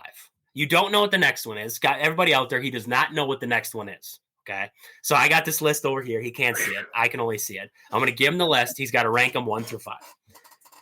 First up, we have a classic. But people can still mess this up if they don't season right or cook it right. Turkey. We got turkey on the list here, 1 through 5. You don't know what the rest of the list is. The rest of this list could be pretty darn banging. Yeah, and as much as you can't have Thanksgiving without turkey. Like that's a staple, obviously. Like that's what you think of things. But I'm not like the biggest turkey. Like I like it. Don't get me wrong, I like it. But it's not. There's some other things I like more. So I'm gonna put it at 3 just because. There are some other things I enjoy more. Like I said, you need it. It's like the most filling item there is on the plate. But yeah, give me 3 for that. 3 for turkey. Okay. We got stuffing. Or you can double down. We have dumplings at Thanksgiving. We have some dumplings, some red-headed dumplings there. So dumplings or stuffing, whatever you have. Which one? Where are you ranking that? Stuffing just because it's more conventional. Like if we're talking just the stereotypical. Yeah, that's what I put stuffing for. We don't have stuffing. We have dumplings, so I didn't. But I was like, not everybody has dumplings. Most people have stuffing. See, I like the dumplings better, but I just for the sake of like traditional, like most people watching this probably. But I like that idea. I think you're doing the right thing there. I'm not a stuffing guy. I was actually talking to my buddy at work today. I was like, man, I think stuffing is overrated. So I'm going to put that at. I almost want to go 5 with that. That's one of my least. I got a pretty good list coming up. I'll go 5. I almost went 4, but I'll go 5 on stuffing. Not the biggest fan. I think that's a good choice. Next up, we got mac and cheese. Oh. Some people have a good old serving of mac and cheese with their Thanksgiving. I do. I'm not a mac and cheese like every week type of guy, but here and there, like every couple weeks, I like it. If you overdo it, it makes me like, yeah. But I'll go 2 mac and cheese. Number 2 mac and cheese. 2 mac and cheese. All right. Mashed potatoes. I am probably like if I could live off one thing, mashed potatoes is in the list. Like I'm not saying it's number 1, but it's probably top 5 maybe. With or without gravy? Are you an animal or are you a real person? See, I like a little gravy. I'm not a bit like you can't if you douse it with gravy. I'm not in on that. In moderation, some gravy, nothing wrong with that. Give me mashed potatoes at number 1. All right. Mashed potatoes at pumpkin pie is our last one there. Pumpkin pie. See, I'm not a pumpkin guy. That's falling at number 4. Yeah, it's okay. Still better than stuffing. I like how this list played out because I'll still take it over stuffing. But those people that love pumpkin everything, I genuinely maybe I should just during Thanksgiving. Okay. All right. I can down a pumpkin pie with Cool Whip on Thanksgiving. Yeah. Okay. That's all right. Nothing that coats better. But when Starbucks comes out with some pumpkin latte in October, and my wife's going all ballistic on it because it's the season now. Okay, this is where lines are drawn. Right now, the big excitement for my wife, my mother too, is that Starbucks is out with all their Christmas drinks in November, and like they're gonna hold them through. I'm like, relax, all right? It's not that good. Like sugar cookie this, and I'm like, oh my god, like that's why my Christmas tree's up already, and it's not even Thanksgiving. Like that's where I'm at right now. I will be on the side of like, give me all the sugar, like all the Christmas drinks, peppermint, all that. I can do that tenfold over the pumpkin, like where there's that window of time where it's just like pumpkin. You got pumpkin cookies, you got like all. I'm just like, dude, pumpkin tastes like a candle. I don't know what it is. It's like it's just it's not great. I don't hate it, but it's like I could do without it. I could like if it didn't exist, cool. Like if it went away, I'd be like fine. But I totally get you on the pumpkin pie with the whipped cream, like. There is, I can get behind that. I think I tried a pumpkin. I think it was an Oreo. I was like, this is horrible. No, they try to make everything Oreos. There's a Coca-Cola Oreo too now. Oh my god, it's just disgusting. Wow. My wife, she puts them down, but like me, I'm like, these Oreos are disgusting. Just I don't want to get too long-winded, but other than original, because like that's boring, right? Everybody knows it. Is there an Oreo that you like that? Because I don't really try a lot of the different. I'd be honest with you, I try and refrain as much as I can from Oreos right now, but is there anything out of the ordinary you like? I think there was an icing one that was pretty decent. I don't know. They have I like the vanilla one. Okay. See, but I'm a weird, like, okay, if you take me to an ice cream like parlor, if you take me out to the ice cream parlor, like I'm the guy who's going to get vanilla ice cream. I'm not grabbing, like, they could have everything underneath the sun, like Rocky Road and some random ones. And I'm walking out of there with a cup of vanilla ice cream, and everybody's looking at me like, what is wrong with this dude? Like, you have an option of 35 different ice creams here, and you're going with generic vanilla. And, like, I'm good with it. Like, that's the best thing I can have. I'll say that I'm pretty much in lockstep with you. The only thing I would differ is if we go vanilla, I do like some rainbow sprinkles, but on the Gotta opposite, spice it up a little bit, make it pretty. got to. Yeah, or I'm a Neapolitan guy. Like, give me a Neapolitan. I'm cool with that, or the salted caramel. But I don't really deviate from any. If it's not one of those three, like I'm not getting. What is it? Everybody likes mint chocolate chip. I don't get it. I mean, it's not bad, but I would never pick that over vanilla, over Neapolitan, over like salted caramel. That one, that is like, man, that's bad stuff for me. But it's addictive. But it's like. I know. There's nothing wrong with that in my opinion, though. Why do you need an elaborate there's like red velvet cake ice cream? I'm like that. No, it's ridiculous. It is absolutely ridiculous. So I got a list: top 30 Oreos tasted and tested and ranked. So I don't know who the heck was involved in this ranking, but I wish I was. I gotta be honest with you. So number one on the list is birthday cake Oreos. That's pretty good one. Yep. That's pretty good one there. Fudge dipped Oreo thin bites came in at number 2. Never Oreo mint thins. I could see that one. I like mint and chocolate. I could see that one. That one's clutch. Oreo thin bites. So it's basically a regular Oreo but thin and in a tiny bag. Chocolate Oreo thins. Okay, I like chocolate. Chocolate with chocolate. That's cool. Churro Oreo came in at number 6. All right. Chocolate Oreo came in at number 7. Peanut butter Oreo came in at number 8. Fudge dip mint Oreo twin bites came in at number 9. And white fudge dipped Oreo thin bites came in at number 10 on the list. Yeah, they make a Lady Gaga. It's a Chromatica Lady Gaga Oreo. I was gonna say I want to keep this family friendly because like what is it? Never mind. That can go so many different directions there. I was like, what is the taste of that, right? But yeah, no. Let's see here. Was actually a golden Oreo in size, but we couldn't help but be tickled by the color. It is pink colored golden cookie with green cream. Interesting. Yeah, that's Lady Gaga in a nutshell right there. I see a Peeps Oreo. I don't know if I've ever seen that in the store. No. Not a good idea. Oh, gross. I don't like Peeps, man. I don't like Peeps. And you put Peeps with it. Oh, come on. It is literally like a Peep is like you take a massive spoon and put it in a sugar bag, and that's what a Peep like. That's too much. That's can't do it. Can't do it there. Can't do it there.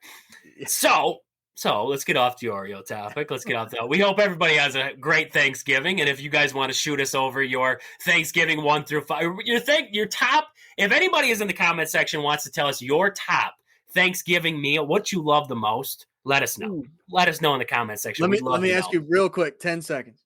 10 seconds. Let me just give me an opinion on both real quick. Sour Patch Oreos, never had. Oh God, no. Why? Why would you want that? Why would you want to do that? I need like an opinion before I try them. And then Mississippi Mud Pie. That might be good. That might be dirty. Yeah, that might be dirty. I'll let you go. That's just those I roughed that one up, but that Sour Patch Kids one, that what is it? Chocolate and that sour? Like that would just be gross.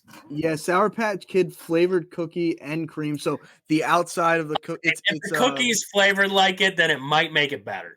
And it's a but vanilla. That's not even Oreo anymore. Vanilla dynamic to it. So maybe.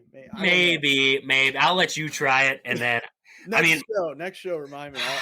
I've had some bad Mexican before, but like, I don't know if I could push myself into the Oreo department. I don't know if I could. Like that'd be rough. That'd be rough on that one. But Aaron, let's talk about the big game coming up here in the NFL. Coming up tomorrow night, Thanksgiving night. Prime time starts the big prime time slate for the Packers. They have, I believe it's 4 weeks in a row. They're going to play prime time. They have the Dolphins on tomorrow. Then they play the Lions next Thursday. Then they have the Seahawks in prime time. And then they have the Saints in prime time too. So they have 4 straight prime time games there in a row. That is crazy. I don't think that happens very often. That is a lot of prime time games. But hey, it's good for the Packers, good for publicity, and hopefully good for this team to get on national television and show off what they got moving forward here. So, Aaron, I've heard this question asked a lot of places, and I heard it on, I believe it was a Bill Michaels show today on the radio and everything like that. And he asked in there about how big this game was for the Packers. So I want to ask the question I want to talk about between you and me. How big is this game versus the Dolphins for the division race? Not only for the division race, but also for morale, for momentum, for the playoff race going on. How big is this game for the Packers coming up? I'll let you answer first, then I'll answer on the backside of that. How big does this game look? Because, and I'll just add some context to it, you have the Lions coming up next, then the Seahawks, and then the Saints, and then the Vikings, then the Bears.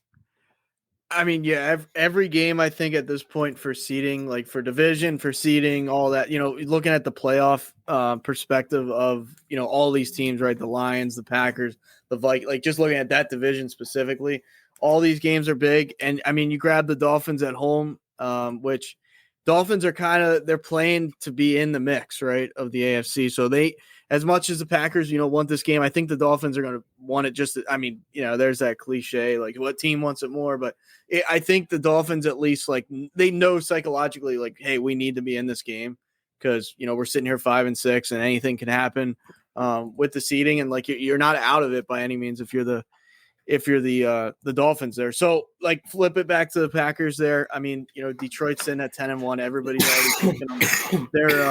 They're basically a shoe-in to go to the Super Bowl. Everybody's saying already, which is like kind of I get it, but it's ridiculous. Like, pump the brakes. There's a lot more teams than the Lions in the NFC, and who knows? Like, it could be a team in the wild card that's like we just don't know. But they're a gauntlet right now. Like they're 10-1. They're best team in the division. So. You want to – I mean, the Dolphins are not a bad team by any means, but this is a game you want to win because, that Seahawks game's tough. Playing the Lions is tough. Like, division games coming up. This is kind of a big one for a lot of reasons. You're on prime time. All the eyeballs will be on, especially on a holiday too, where it's like, you wind down the Thanksgiving. Okay, what's on TV? You know what I mean? It's just one of those things. So you want to have a good showing here.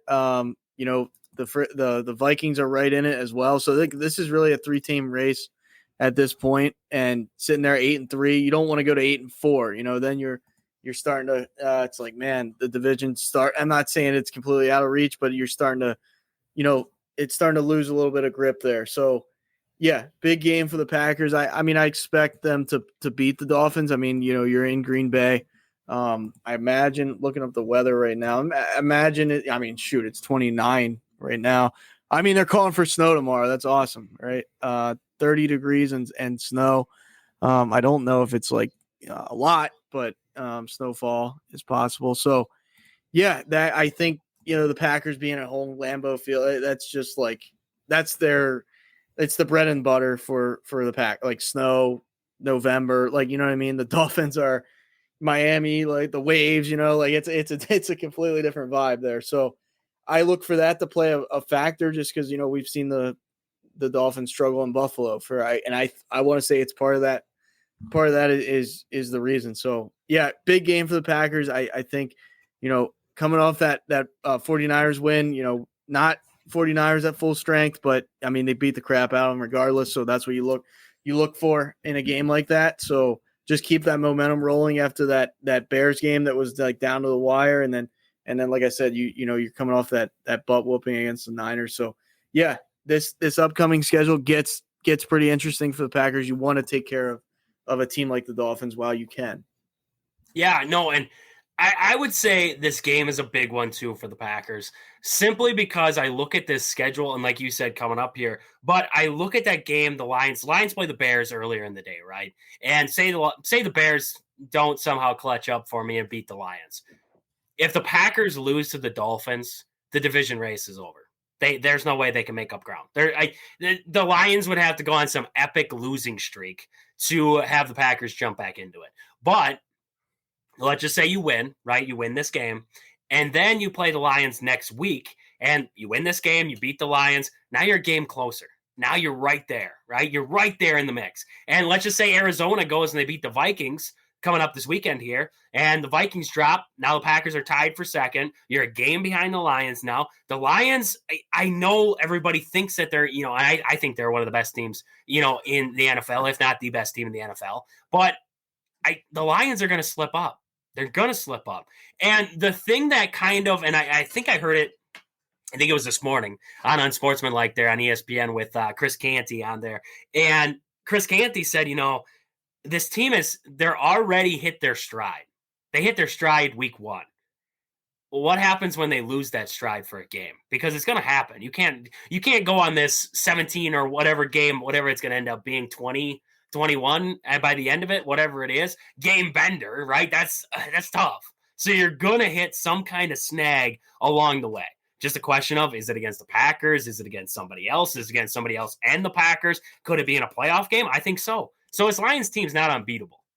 But that would require the Packers to be able to win the games that they're supposed to win, which is this game against the Miami Dolphins. So I believe this is a big game. I believe this is a huge game, not just for the division, but also for momentum. The Packers coming off of a good win, not a great win, right? We haven't seen this team play great yet. They played a good game against the 49ers. I don't think they played a great game. I think there's still things that they can get better at, but that you take wins how you get them. 38-10 is a blowout win. You like that, but there's still things that make me nervous a little bit about this team. It's a great win, but I still think this team has not played to their full potential yet, which is scary. Because if you think about it through that lens as an opposing team, and you're like, okay, the Green Bay Packers currently are sitting there at 8-3, and they haven't played their best game yet.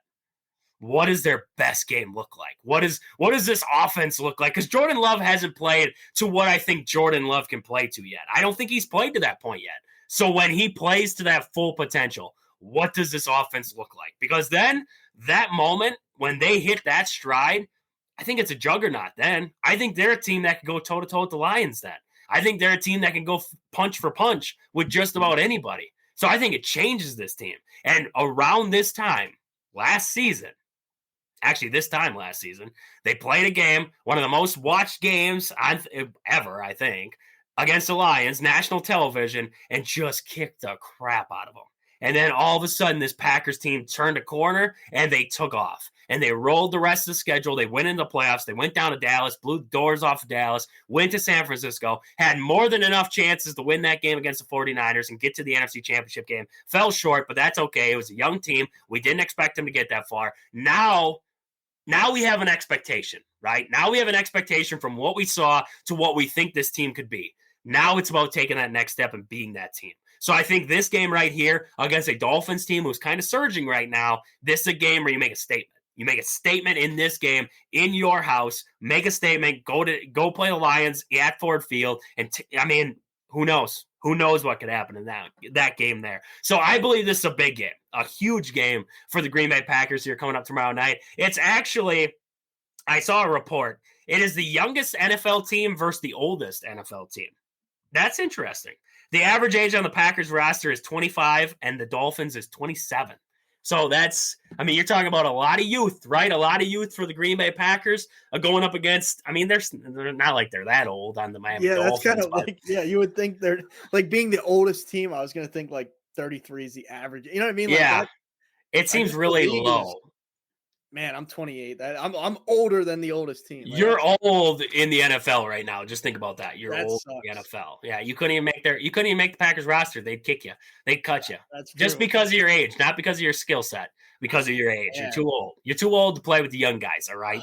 You're too old. As a running back, I'm out of the league. Like, unless I'm Saquon or McCaffrey or like Derrick Henry, like, show me how many other running backs. Unless you're a freak of nature, basically, you're out of the league at this point. Man, that's great. That's just crazy. It is. It's nuts. It's nuts what running backs are.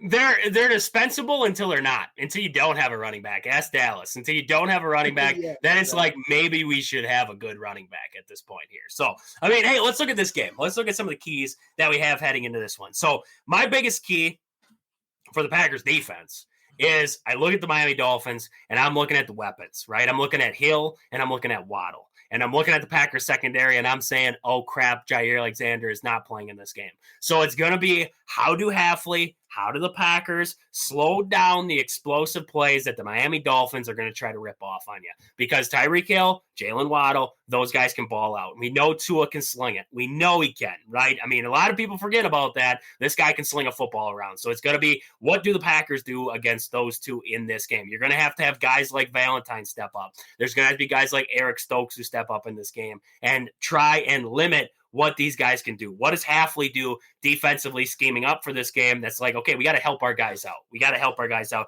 I think that helps. I think that help will come, if it does, on the front. Putting some pressure on Tua, trying to get him off his spot, trying to make him run a little bit, get him out of the pocket. Get him out of the pocket, uncomfortable, not able to make those big throws, make him have to, dump it off, do those little things in this one. So that's kind of where I'm looking there. One of the big keys for the Packers will be watching Hill and Waddle in this one. The Dolphins enter this game as the third lowest tackle grade in the PFF grade. So they are not good tackling, right? They're not good tackling. Josh Jacobs, he forced 15 missed tackles against the 49ers last week. And you gotta, in this game, it's going to be the same kind of combo. Josh Jacobs, the other playmakers for the Green Bay Packers, making guys miss and making big plays happen, right? Not by Jordan Love slinging it 40 yards. Christian Watson, whoever it is, getting it in space, making a move, breaking a tackle, getting out there. Josh Jacobs running downhill, making a move, making guys miss just like he did against 49ers and breaking off some big plays. So that's something they got to take advantage of in this one. For the Packers, you got it. Like I was just talking about Waddle and Hill there, you got to defend that quick pass. Tua loves to get the ball out fast. He doesn't want to hold on to it that long. He's going to want to get that ball out fast. Defending that fast, quick offense for this Packers team is going to be big. They got to be able to kind of limit what they can do quickly there, because when he gets it to Waddle and Hill there, that's when you got to worry, because the fact of the Packers having to make open field tackles, because those guys, and when you do get opportunities, you got to make them tackles, because if Hill, Waddle, they get in open space, they break one, or they make a move and get away from a guy, that's dangerous. That's dangerous, because both those guys can run and they can make some moves in the open field. So you got to watch that out. Protecting Jordan Love, that's a big one. Protecting Jordan Love. Chop Robinson, that's a great name. Chop. I love that. Chop Robinson. Yeah. He's got 22 pressures in the last 3 games. 22 pressures on quarterbacks. That's impressive. So Chop Robinson, and they got Calais Campbell down there. He might be older, but this guy can still move up the middle there, so you got to keep an eye on him there. Zach Solar there, he's got 27 pressures on the season. This is a defensive line who can get after a quarterback, so it's going to be a lot on, and they're not afraid to blitz from the second level either. They'll bring Jalen Ramsey. They'll bring just random guys from the linebacker core, safeties, corners, whatever it is. They'll bring them. So it's going to be a lot on this offensive line for Green Bay, helping Jordan Love out, protecting his blind side, keeping him comfortable in that pocket in this one, which they've done well this season, but can they do it in this one? Can they do it against a pretty good front from this Dolphins team? So we'll see it there. Dolphins, they're first in third down conversions with Tua in the game. So don't look at the stats without Tua. With Tua, they're first in third down conversions. I don't count the rest because it just was terrible with what's his name? Huntley was down there. It was just terrible. With Tua, they are first in third down conversions. So the Packers defense has got to find a way to force some short first downs and second downs, and then force some third and longs and try to get off the field, because this is a Dolphins team who can convert very good. They are very good at converting on third down. So you got to keep an eye on that if you are the Packers. And then defensively, the Dolphins are 5th on third downs. They are 5th. I mean, offense is first on third downs. Defense is 5th. The Packers, look at the flip side. First and second down, you got to be able to get something. Get Josh Jacobs going, dump a ball off or whatever it is, get close to the sticks, make it third and manageable, make it happen. So some of those third downs are going to be big. Third down conversions will be big for the Packers there. And a big one for me is spread the ball around. Tucker Kraft, I believe, has got 3 catches in the last 3 games. This guy's a dynamic tight end with 3 catches in the last 3 games. Can't have that. Spread the ball around to the boys. Spread the love around if you're Jordan Love in this game here. Spread the ball to the playmakers. Let them do their things. Those are some of the big things that we're watching there. And then also, you got to limit turnovers. You can't afford turnovers in this game. You can't. Don't give the Dolphins any extra time. Don't give the Dolphins any extra possessions in this game. Force turnovers. Don't turn the ball over yourself. Those are some of the big keys in this one. No costly penalties. Man, oh man, those pre-snap penalties. They cleaned it up last game. Continue forward with that. No pre-snap penalties or limit the pre-snap penalties in this game here. And we're going to find out if the Dolphins can ball out in the cold, right? The biggest thing was, can the Dolphins play in the cold? We saw Mike McDaniels earlier this week. He said he was going to carry ice cubes around in his pockets and throw them at players there to try and get them ready for the cold game there. So, I mean, we'll see. We'll see if that helped him out there. But, Aaron, this injury report, before I flip it to you with your thoughts on this Packers and Dolphins game there, the injury report for the Packers is it's not good. It's not what I wanted to see here. So we see Jair Alexander is out for this game here, kind of expected after a short week there. He's still dealing with an injury on his knee. So they're not going to see Jair out there.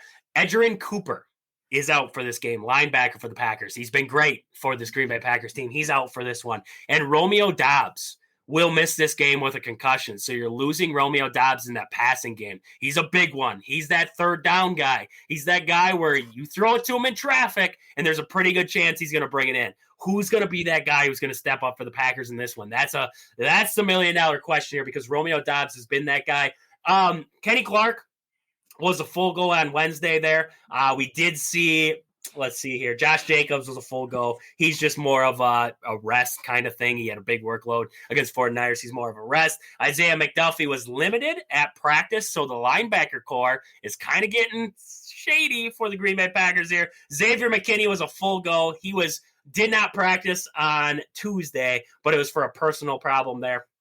So he did not practice, but he was a full go on Wednesday, so he's expected to play. And then Josh Myers was a full go. Center there for the Packers was a full go on Wednesday there. So he's questionable for Sunday. Rasheed Walker was a full go, so he most likely will play. Elton Jenkins will most likely play. I mean, Aaron, you look at the injury report. Jair Alexander sucks because you want him out there with Waddle, with Hill. Edgerrin Cooper stinks not having him in the linebacker room, especially with Isaiah McDuffie questionable. But Romeo Doubs is the one. When I look at the third down numbers, and I'd have to pull up a list with who is the Packers' leading receiver on third downs, but Romeo Doubs is that guy where you throw it to him and he's going to haul it in. Like Jordan Love loves to throw it to him on those short yardage situations where he's just trying to beat off a first down there on a little slant route. That's his guy. Now with no Romeo Doubs, that makes you nervous against a defense who is fifth on third downs this season. So a little nervous there, but hey, that's okay. Aaron, what are we thinking about this Dolphins-Packers game? What are you seeing heading into this one? It's interesting, like you bring up. I mean, this Dolphins defense is pretty good. You know, it's one of those defenses that doesn't get talked about a lot. Like I know, you know, in years past, it was always the Ravens defense or Tampa Bay's defense, or you know, there's certain teams out like Pittsburgh. Pittsburgh's defense always gets talked about. Cleveland's had a pretty decent defense, you know, the last few years, things like that. But I'm looking for like Josh Jacobs. Like this is an interesting game because you bring up the fact they statistically, like they're not a bad defense, but they don't tackle well, which is it doesn't make sense, right? Like, maybe if they could tackle well, they could be like a top three, top five. You know, they're right around the seventh mark in a lot of categories or overall and things like that. But yeah, I mean, I'm looking for Josh Jacobs to just break, like you said. I mean, if he can break tackles, you know, and that always sets you up. I didn't realize. I mean, he's only behind Saquon and Derrick Henry right now, so he's third in the league in rushing, pretty quietly. You know what I mean? Like, not many people are talking about.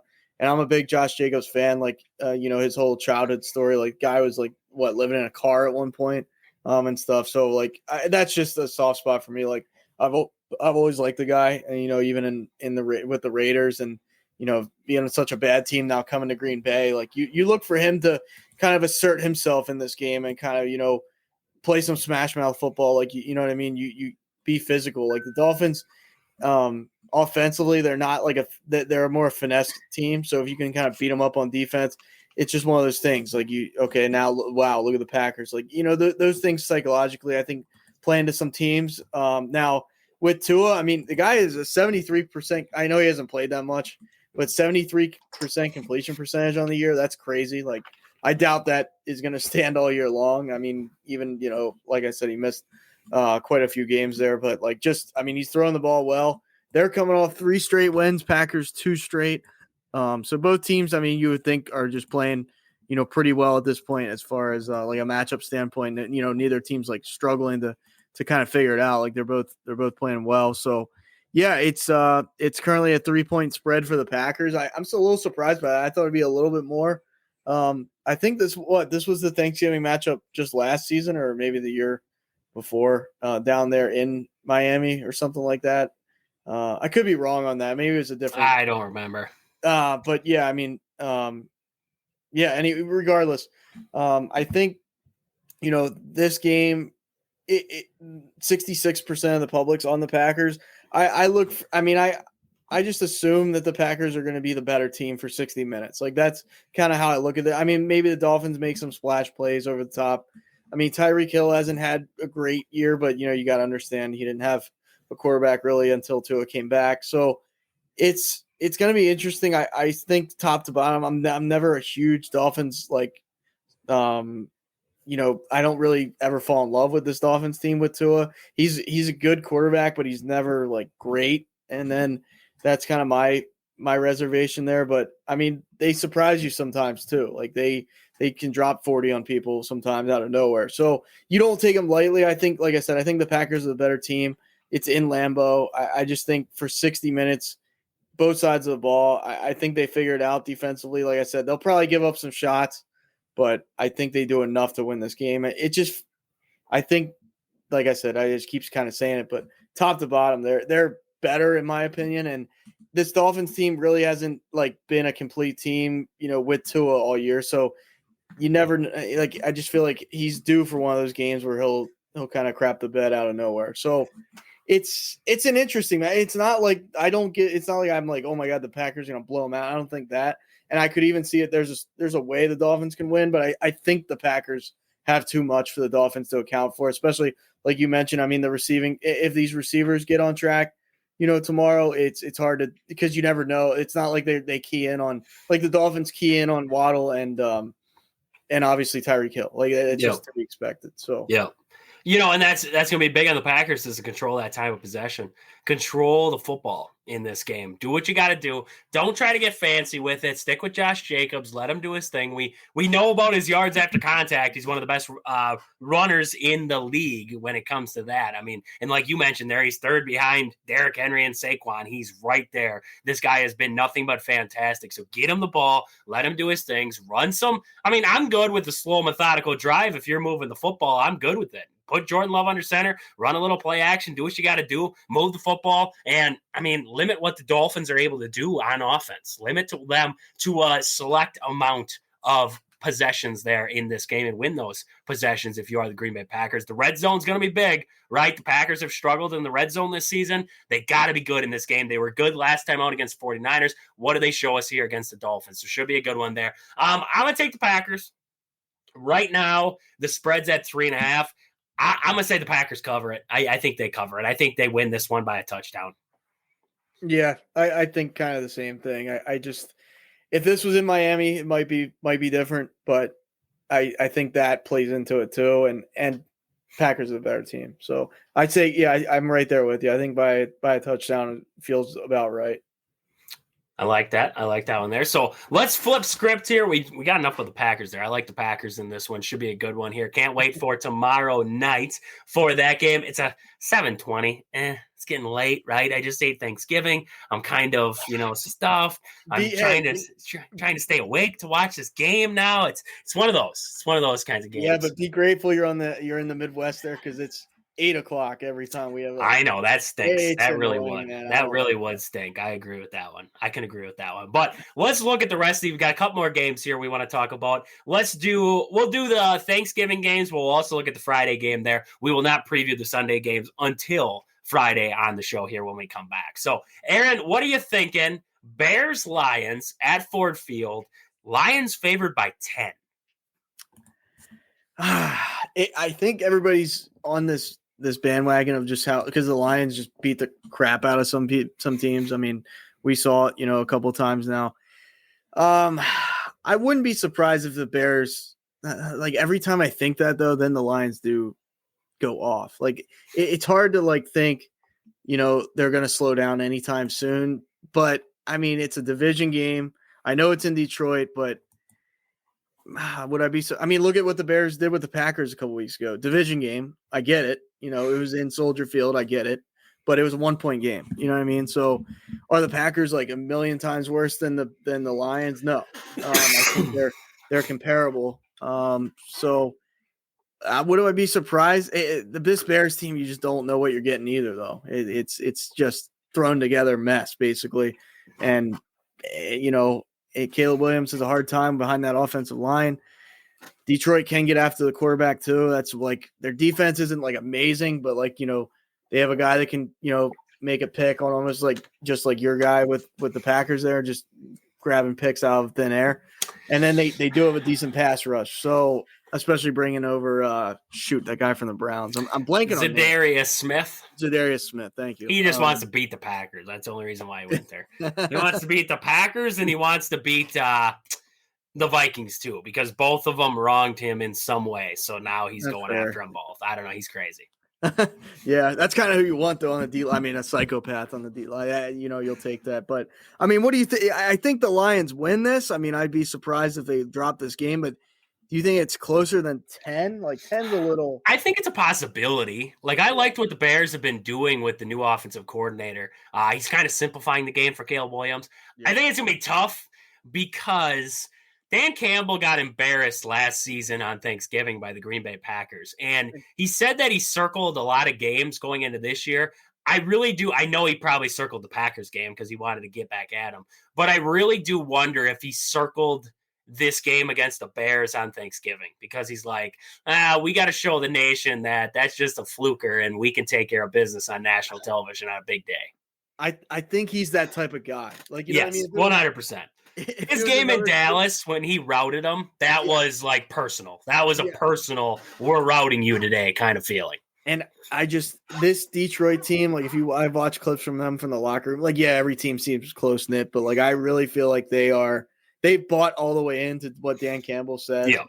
And like, when you have that and like, a team obviously you gotta have talent. If you don't have talent, it doesn't get you that far, but I mean, they're 10-1. Like I just look at it like it's in Detroit, and that's like a Thanksgiving tradition that the Lions on Thanksgiving there. But I think he gets them up for pretty much every game. Like it'll be surprising when they come out flat. I don't see it here. I mean, maybe one of these games down the stretch they do, but yeah, I mean, it's just I could see it too. Like you said, Chicago's simplifying the offense. I think it looks better for Caleb. Like it's easier for Caleb. He's not processing 8 million things at once. His head's not spinning.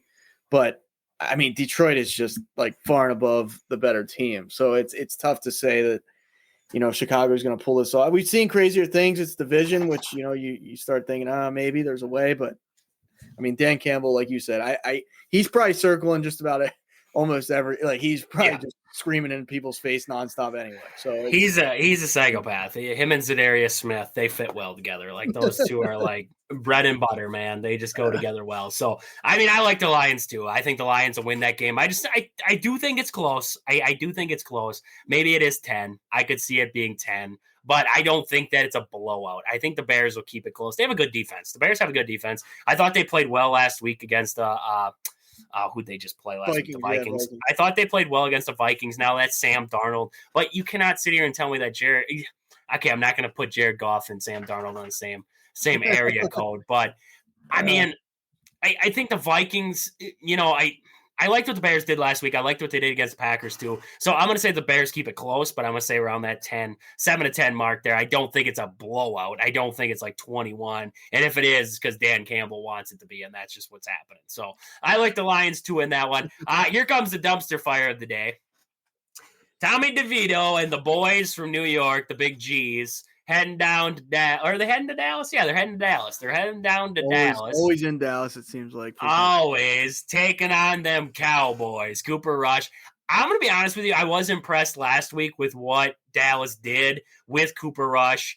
I think Mike McCarthy he coached the game well. He coached the game well against the Commanders. Now, the Commanders did beat themselves up in that game, but I kind of liked what the Cowboys did, and they looked a lot better in that game. So, I mean, this game, I'm going to take Dallas. The Giants have nothing. They have nothing to look forward to. And you have your locker rooms torn apart, and Malik Neighbors is like, why'd you get rid of Daniel Jones? He's not the problem. Like, and They tore that apart. They tore that locker room apart, and that is their problem now. And it's their bed. They got to lay in it at this point here.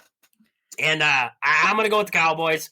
And I think it's this locker room will just turn against the Giants in this one. I think they're going to come out with some uninspired football. And if there's going to be a blowout on this day, I think it might be the Cowboys over the Giants.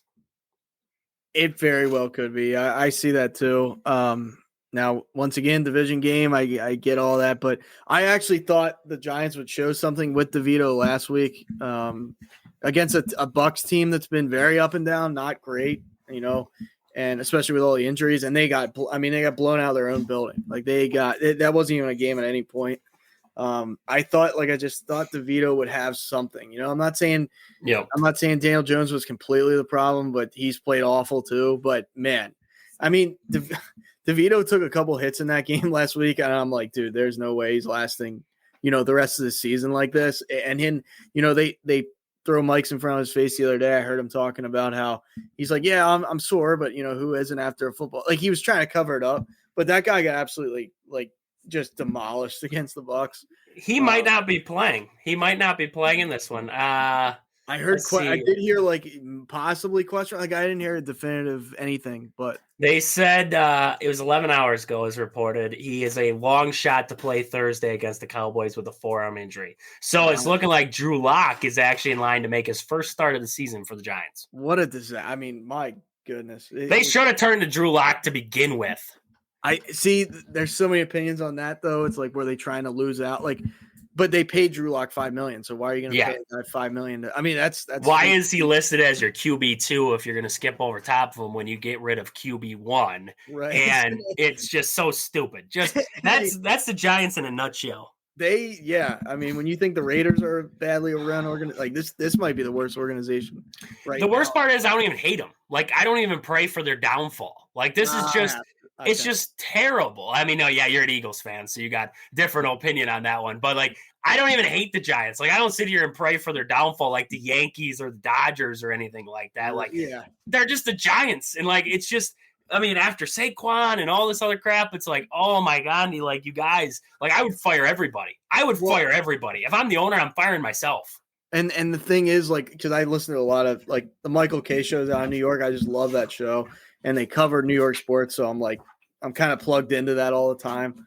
But what they were saying about Brian Dable is he talks like he has his job secured. They're basically this sounds like their long-term plan is they're going to let him pick a quarterback. If it doesn't work with that quarterback, then they go elsewhere. But I don't know. I mean, they make the playoffs that 2 seasons ago, not even last year. They beat the Vikings, credit to them. They found a way. Then they get absolutely demolished by the Eagles. It wasn't even a game. It wasn't a game at all. And then, last season's a struggle with Daniel Jones in there. They make the mistake of signing him long. It's just, I'm not saying that Brian Dable should be safe or I should be fired, I should say, but I don't know how you can feel that he's safe. I mean, the GM too. I mean, that it's just everything is broken. Ownership, it seems because the GM was I'm gonna have or I think it was the owner in Hard Knocks that said I'm gonna have a hard time sleeping if Saquon goes into the division. I don't even think he said the Eagles at the time. Maybe he did, but one of those things. But I mean, you let Saquon go. I don't hate that move for them just because if you're looking at it, you got to build they had no offensive line. I mean, Saquon ran behind no offensive line his whole career till now, is my argument. They just can't seem to build a team. So it's you can't ever, even if you get the right quarterback, let's say they had Jaden Daniels this season. Do they look that much different? I don't know. I mean, they might look a little better because they had basically no quarterback, but it's the Jet. It's literally both New York teams are the same way. Their defenses aren't bad. They have no offensive line, and then the quarterback's questionable. It's just broke. Building a team fundamentally is broken. And I don't know. I mean, they could be a long way away. Not that the Cowboys are much better, but they because their whole defense was banged up at one point. I think Parsons is back this week, but I mean, no Dak. It's just I don't know. And then on the flip side of that too, what do you think about McCarthy? I mean, Jerry Jones is there's no we're not getting rid of McCarthy. So I'm he might coach himself back into a job if Cooper Rush can pull off a couple more games here. Yeah. I think, Jerry Jones is kind of taking a step back. He's kind of just letting this thing go. He's like, you guys do you. Let's see this thing play out. And I think that's the best thing in the world because now it looks okay. It looks okay. It's not going to look great. This team has a lot of holes. They have a lot of holes on defense. They have a lot of holes on offense. But yet it's looking better under Cooper Rush. Now, what does that tell you for Dak Prescott? I don't know. That tells you a lot of things there. But I mean, it bodes well for Mike McCarthy. I didn't think that he was the problem at first. I think that they have a lot of questions they need to answer in the offseason there. I don't know if firing Mike McCarthy is going to be the answer to that. Maybe it is, maybe it isn't. But I think they have to address needs like the running back room. I think they have that Dowell there. I think he's a good piece. Maybe he could develop into a good back if you do bring in some guys around him. We'll wait and see, right? But I think this is a good step in the right direction for the Cowboys. And a win against the Giants, I know it's nothing major, right? But a win against the Giants, you have the Bengals next week, then you play the Panthers, then you play the Bucs, then the Eagles, then the Commanders. You could realistically win 3 out of your next 6. And you're sitting at a final record of 7-10. Losing Dak, losing your starting quarterback, and going through all the crap that they went through this year and not having a running back and everything like that to finish 7-10, it's a building block for next year. So you move forward with it. So I don't think it's a bad position. Plus, if you sneak one out, I mean, what tells you that the Eagles don't rest guys come week 15? I don't know, or week 16, whatever it is. I don't know, right? Or the Commanders. What if they're already lockstep in a playoff spot and they go into that week 17 and there's nobody playing for the Commanders over there? Well, then the Cowboys might win that football game. So then you're sitting at 8-9 to end the season. That's not bad at all. I mean, okay, like you end the season not good in Cowboy standards, but the way that it started, the way that it was going to finish with that kind of record, you live with it. Plus, I mean, you got the Bengals who, if you can score if they score 40 points and you can score 41, you might win that football game because their defense sucks. So you might be able to do it. So that could be a possibility in that one too. So there's a lot of games that the Cowboys can win yet. I think it's heading in the right direction. So if you're a Cowboys fan, you might feel a little bit better moving forward here. This season's a wash. You move on off of it. But lucky for you, you got enough money. You can probably go out and find somebody and fix a little bit of the problems there. What percentage of their fan base still thinks they can win the Super Bowl this year? Every one of them. Every one of them. Like 80%. Like there's got to be at least everybody but the team and Mike McCarthy. That's it. Yeah, because their fans are like, man, I don't. Jerry's still in this world where they're winning the Super Bowl this year. They're still playoff contenders at this point. They would have to rattle off every single game at this point to be playoff contenders. So we'll see. I mean, maybe Cooper Rush leads them to the playoffs. I don't know. That'd be wild. If Cooper Rush does that, they might as well get rid of Dak and just move on with Cooper Rush. He's not a bad bat. Like I would take him as a bad. No, he's not bad at all. Now, for me, I would have started Trey Lance just to see what he was, just for the heck of it. But, I mean, I get it. You want to play Cooper Rush, too. He's good. He's a good enough quarterback. Gets the job done. He's not an everyday starter, but. They have that Yankees mindset. They're never out of it. Like, they would play. Like, even though they are out of it, basically, they're like, we're too prideful to play Trey. Because Trey Lance might look horrible. And we know Cooper Rush won't look horrible. So it's like, okay, that's the safe pick.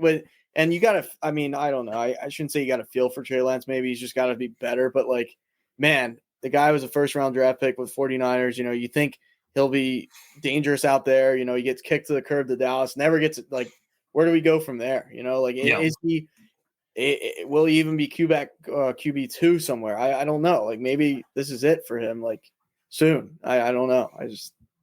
That's a completely agree situation for him. I'm right with you there. So we got our last one. This is going to be the Friday game there, the weird, surprising Friday game there. We have the Raiders and Chiefs are going to be squaring off 2 o'clock on Prime Video on Friday. The Chiefs are favored by 13 as of right now here.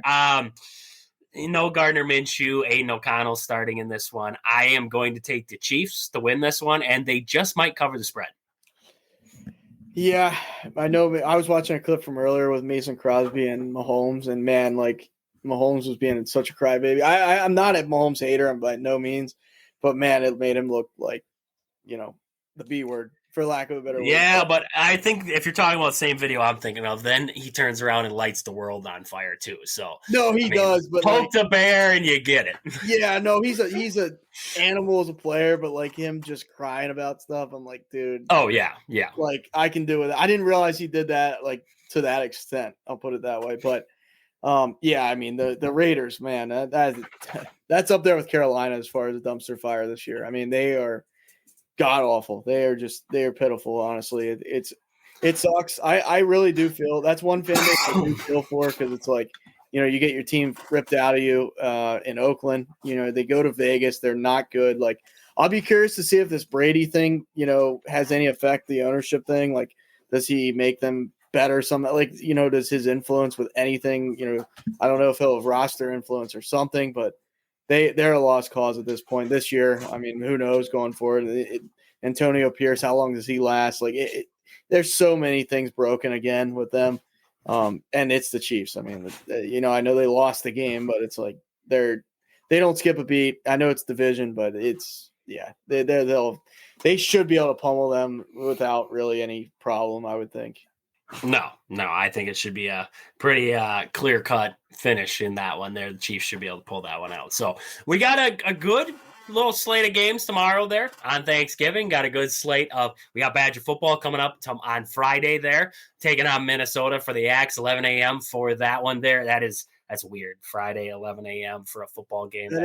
That's weird. It's hard to get the boys up for that game, but Luke Fickle's gotta, because that is a huge game, not just for what's going to happen with the rest of the season, getting bowl eligible, but for the program's future moving forward, in our opinions there. So we got that game coming up. We got Packers, Dolphins, 7:20 there, NBC, Peacock, and Universo. I think that must be the Spanish channel for it. I have no idea. That's just what I see there on ESPN. So we'll see how that one squares off. Should be an exciting day of sports tomorrow. College basketball, lots of games going on in college basketball. Some good games so far. A lot of ranked matchups, a lot of tournament play there. So good stuff all the way around. Aaron, anything else you got to wrap before we wrap it up here?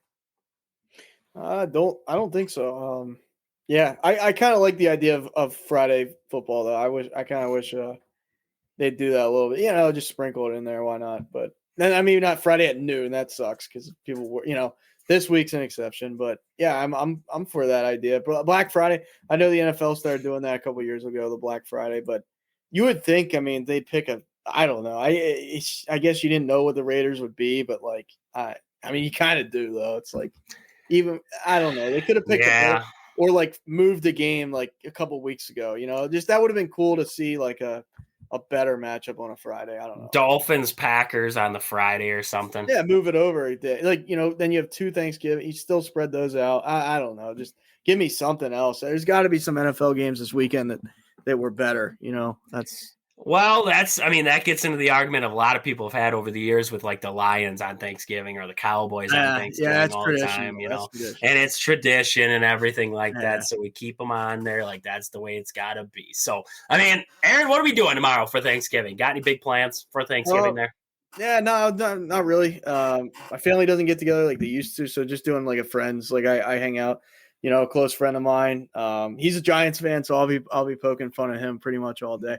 He hates the Eagles but loves Saquon, so he's a little split. I told him just ride it out a couple of years with Saquon, and but he won't do that. So yeah, just with some friends. That's about it. Nothing. See a little bit of family, but not the whole thing. But how about you? What do you got going on? Heading over to the in-laws to eat some, I don't even know what's on the menu. I have no idea. Probably turkey. I have no idea, right? When I go to my grandma's, I always know what's on the menu. She cooks the same darn stuff every single year. It doesn't change. She's a very generic old lady, all right? And she's great for it. She's very great for it. Yeah. But when I go, you know what? It's great when I go over there. I never know what I'm going to get. I never know what I'm eating. I never know what's going on. So I guess it's a surprise. It's a surprise. But lucky for them, I eat just about everything except for peppers and onions. So we should be pretty good on that. We should be pretty good on that end there. So, Aaron, anything else we got to wrap us up here before we end it here? Juan Soto's still not signed, so we'll see where that. They're saying before the winter meetings though, so they're saying like December 8th or 9th that we'll know. So I mean Thanksgiving Day would be clutch because nobody at ESPN outside of the like secondary people will be working. So if somebody does them on Thanksgiving, oh my, that'd be wild. Like Adam Schefter's still going to report it and everything like that. But like all the big name like producers and everything like that, they probably have off until next Monday. So nobody would be able to talk about it until next Monday. Oh man, and listen to this real quick before we get out of here. You know, you're right though. That would once so the Yankees have now upped their offer. So whatever it was before and there's all this talk about like, oh, so nobody's gonna know the idea, or no one's gonna know the offers at all. Like there won't even be an idea of what these. So now there's all these rumors that the Mets will just give some like crazy, like they'll be like $80 million over everybody else, which that would be kind of just like madness. I mean, at some point, is it worth? I guess it's worth it when you're Steve Cohen and you just have money to burn. But I don't know now. Like what I just said, though, the Yankees increased their offer, and it's also reported the Yankees have touched base with Corbin Burns and Max Fried. I always want to say Fried there, but Max Fried. So man, I if they get like Soto and Burns this offseason, I'll be sick. I will be absolutely disgusted. I mean, they're even in talks with Bregman too. So I'm like, I mean, they can't get them all though. Maybe hopefully they only get one. Hopefully they get Soto again, run it back, and have the same. Like they didn't win with Soto, so it's like I don't like seeing the fact. I mean, I like seeing the fact they increased their offer because sure, throw it all at one Soto, but I don't know. Does he just? I think you said last time he ends up in New York. It's one of the New York teams. I really do think so. I think the Dodgers kind of just sold it there with Blake Snell. So I think it's going to be one of the New York teams will add on Juan Soto. But hey, crazier things have happened. Crazier teams have stepped up and made money and, flipped money out there. So we'll see what happens there in the Juan Soto front there. But from all of us on the show, from, my wife who writes some of the shows for us here, to Hunter doing the hockey report, from Aaron to myself, we wish you all a happy Thanksgiving. We hope you guys have a great day. Drive safe. Be careful out there. And we hope that you guys enjoy the Packers kicking the crap out of the Dolphins on Thanksgiving night. Nothing better than that, right? Badgers, hopefully they get a big win for us on Friday morning. And we will be back on Friday afternoon to talk about that Badger game, that Packer game, the Badger basketball game coming up on Saturday there, the NFL slate for the rest of the weekend, the college football slate for the rest of the weekend. We got a whole mess of things that we're going to be talking about on Friday. It's going to be a great show. We can't wait to be talking about it on Friday here. A lot of wins. Hopefully we're talking about a lot of wins, and it's going to be a great day on Friday there. So with that, for Aaron and myself, this has been Wisconsin Sports on the Go with Trage. Thank you all for tuning in tonight. We hope you guys have a great rest of your night and Thanksgiving tomorrow. But until we talk to you guys again on Friday, see ya.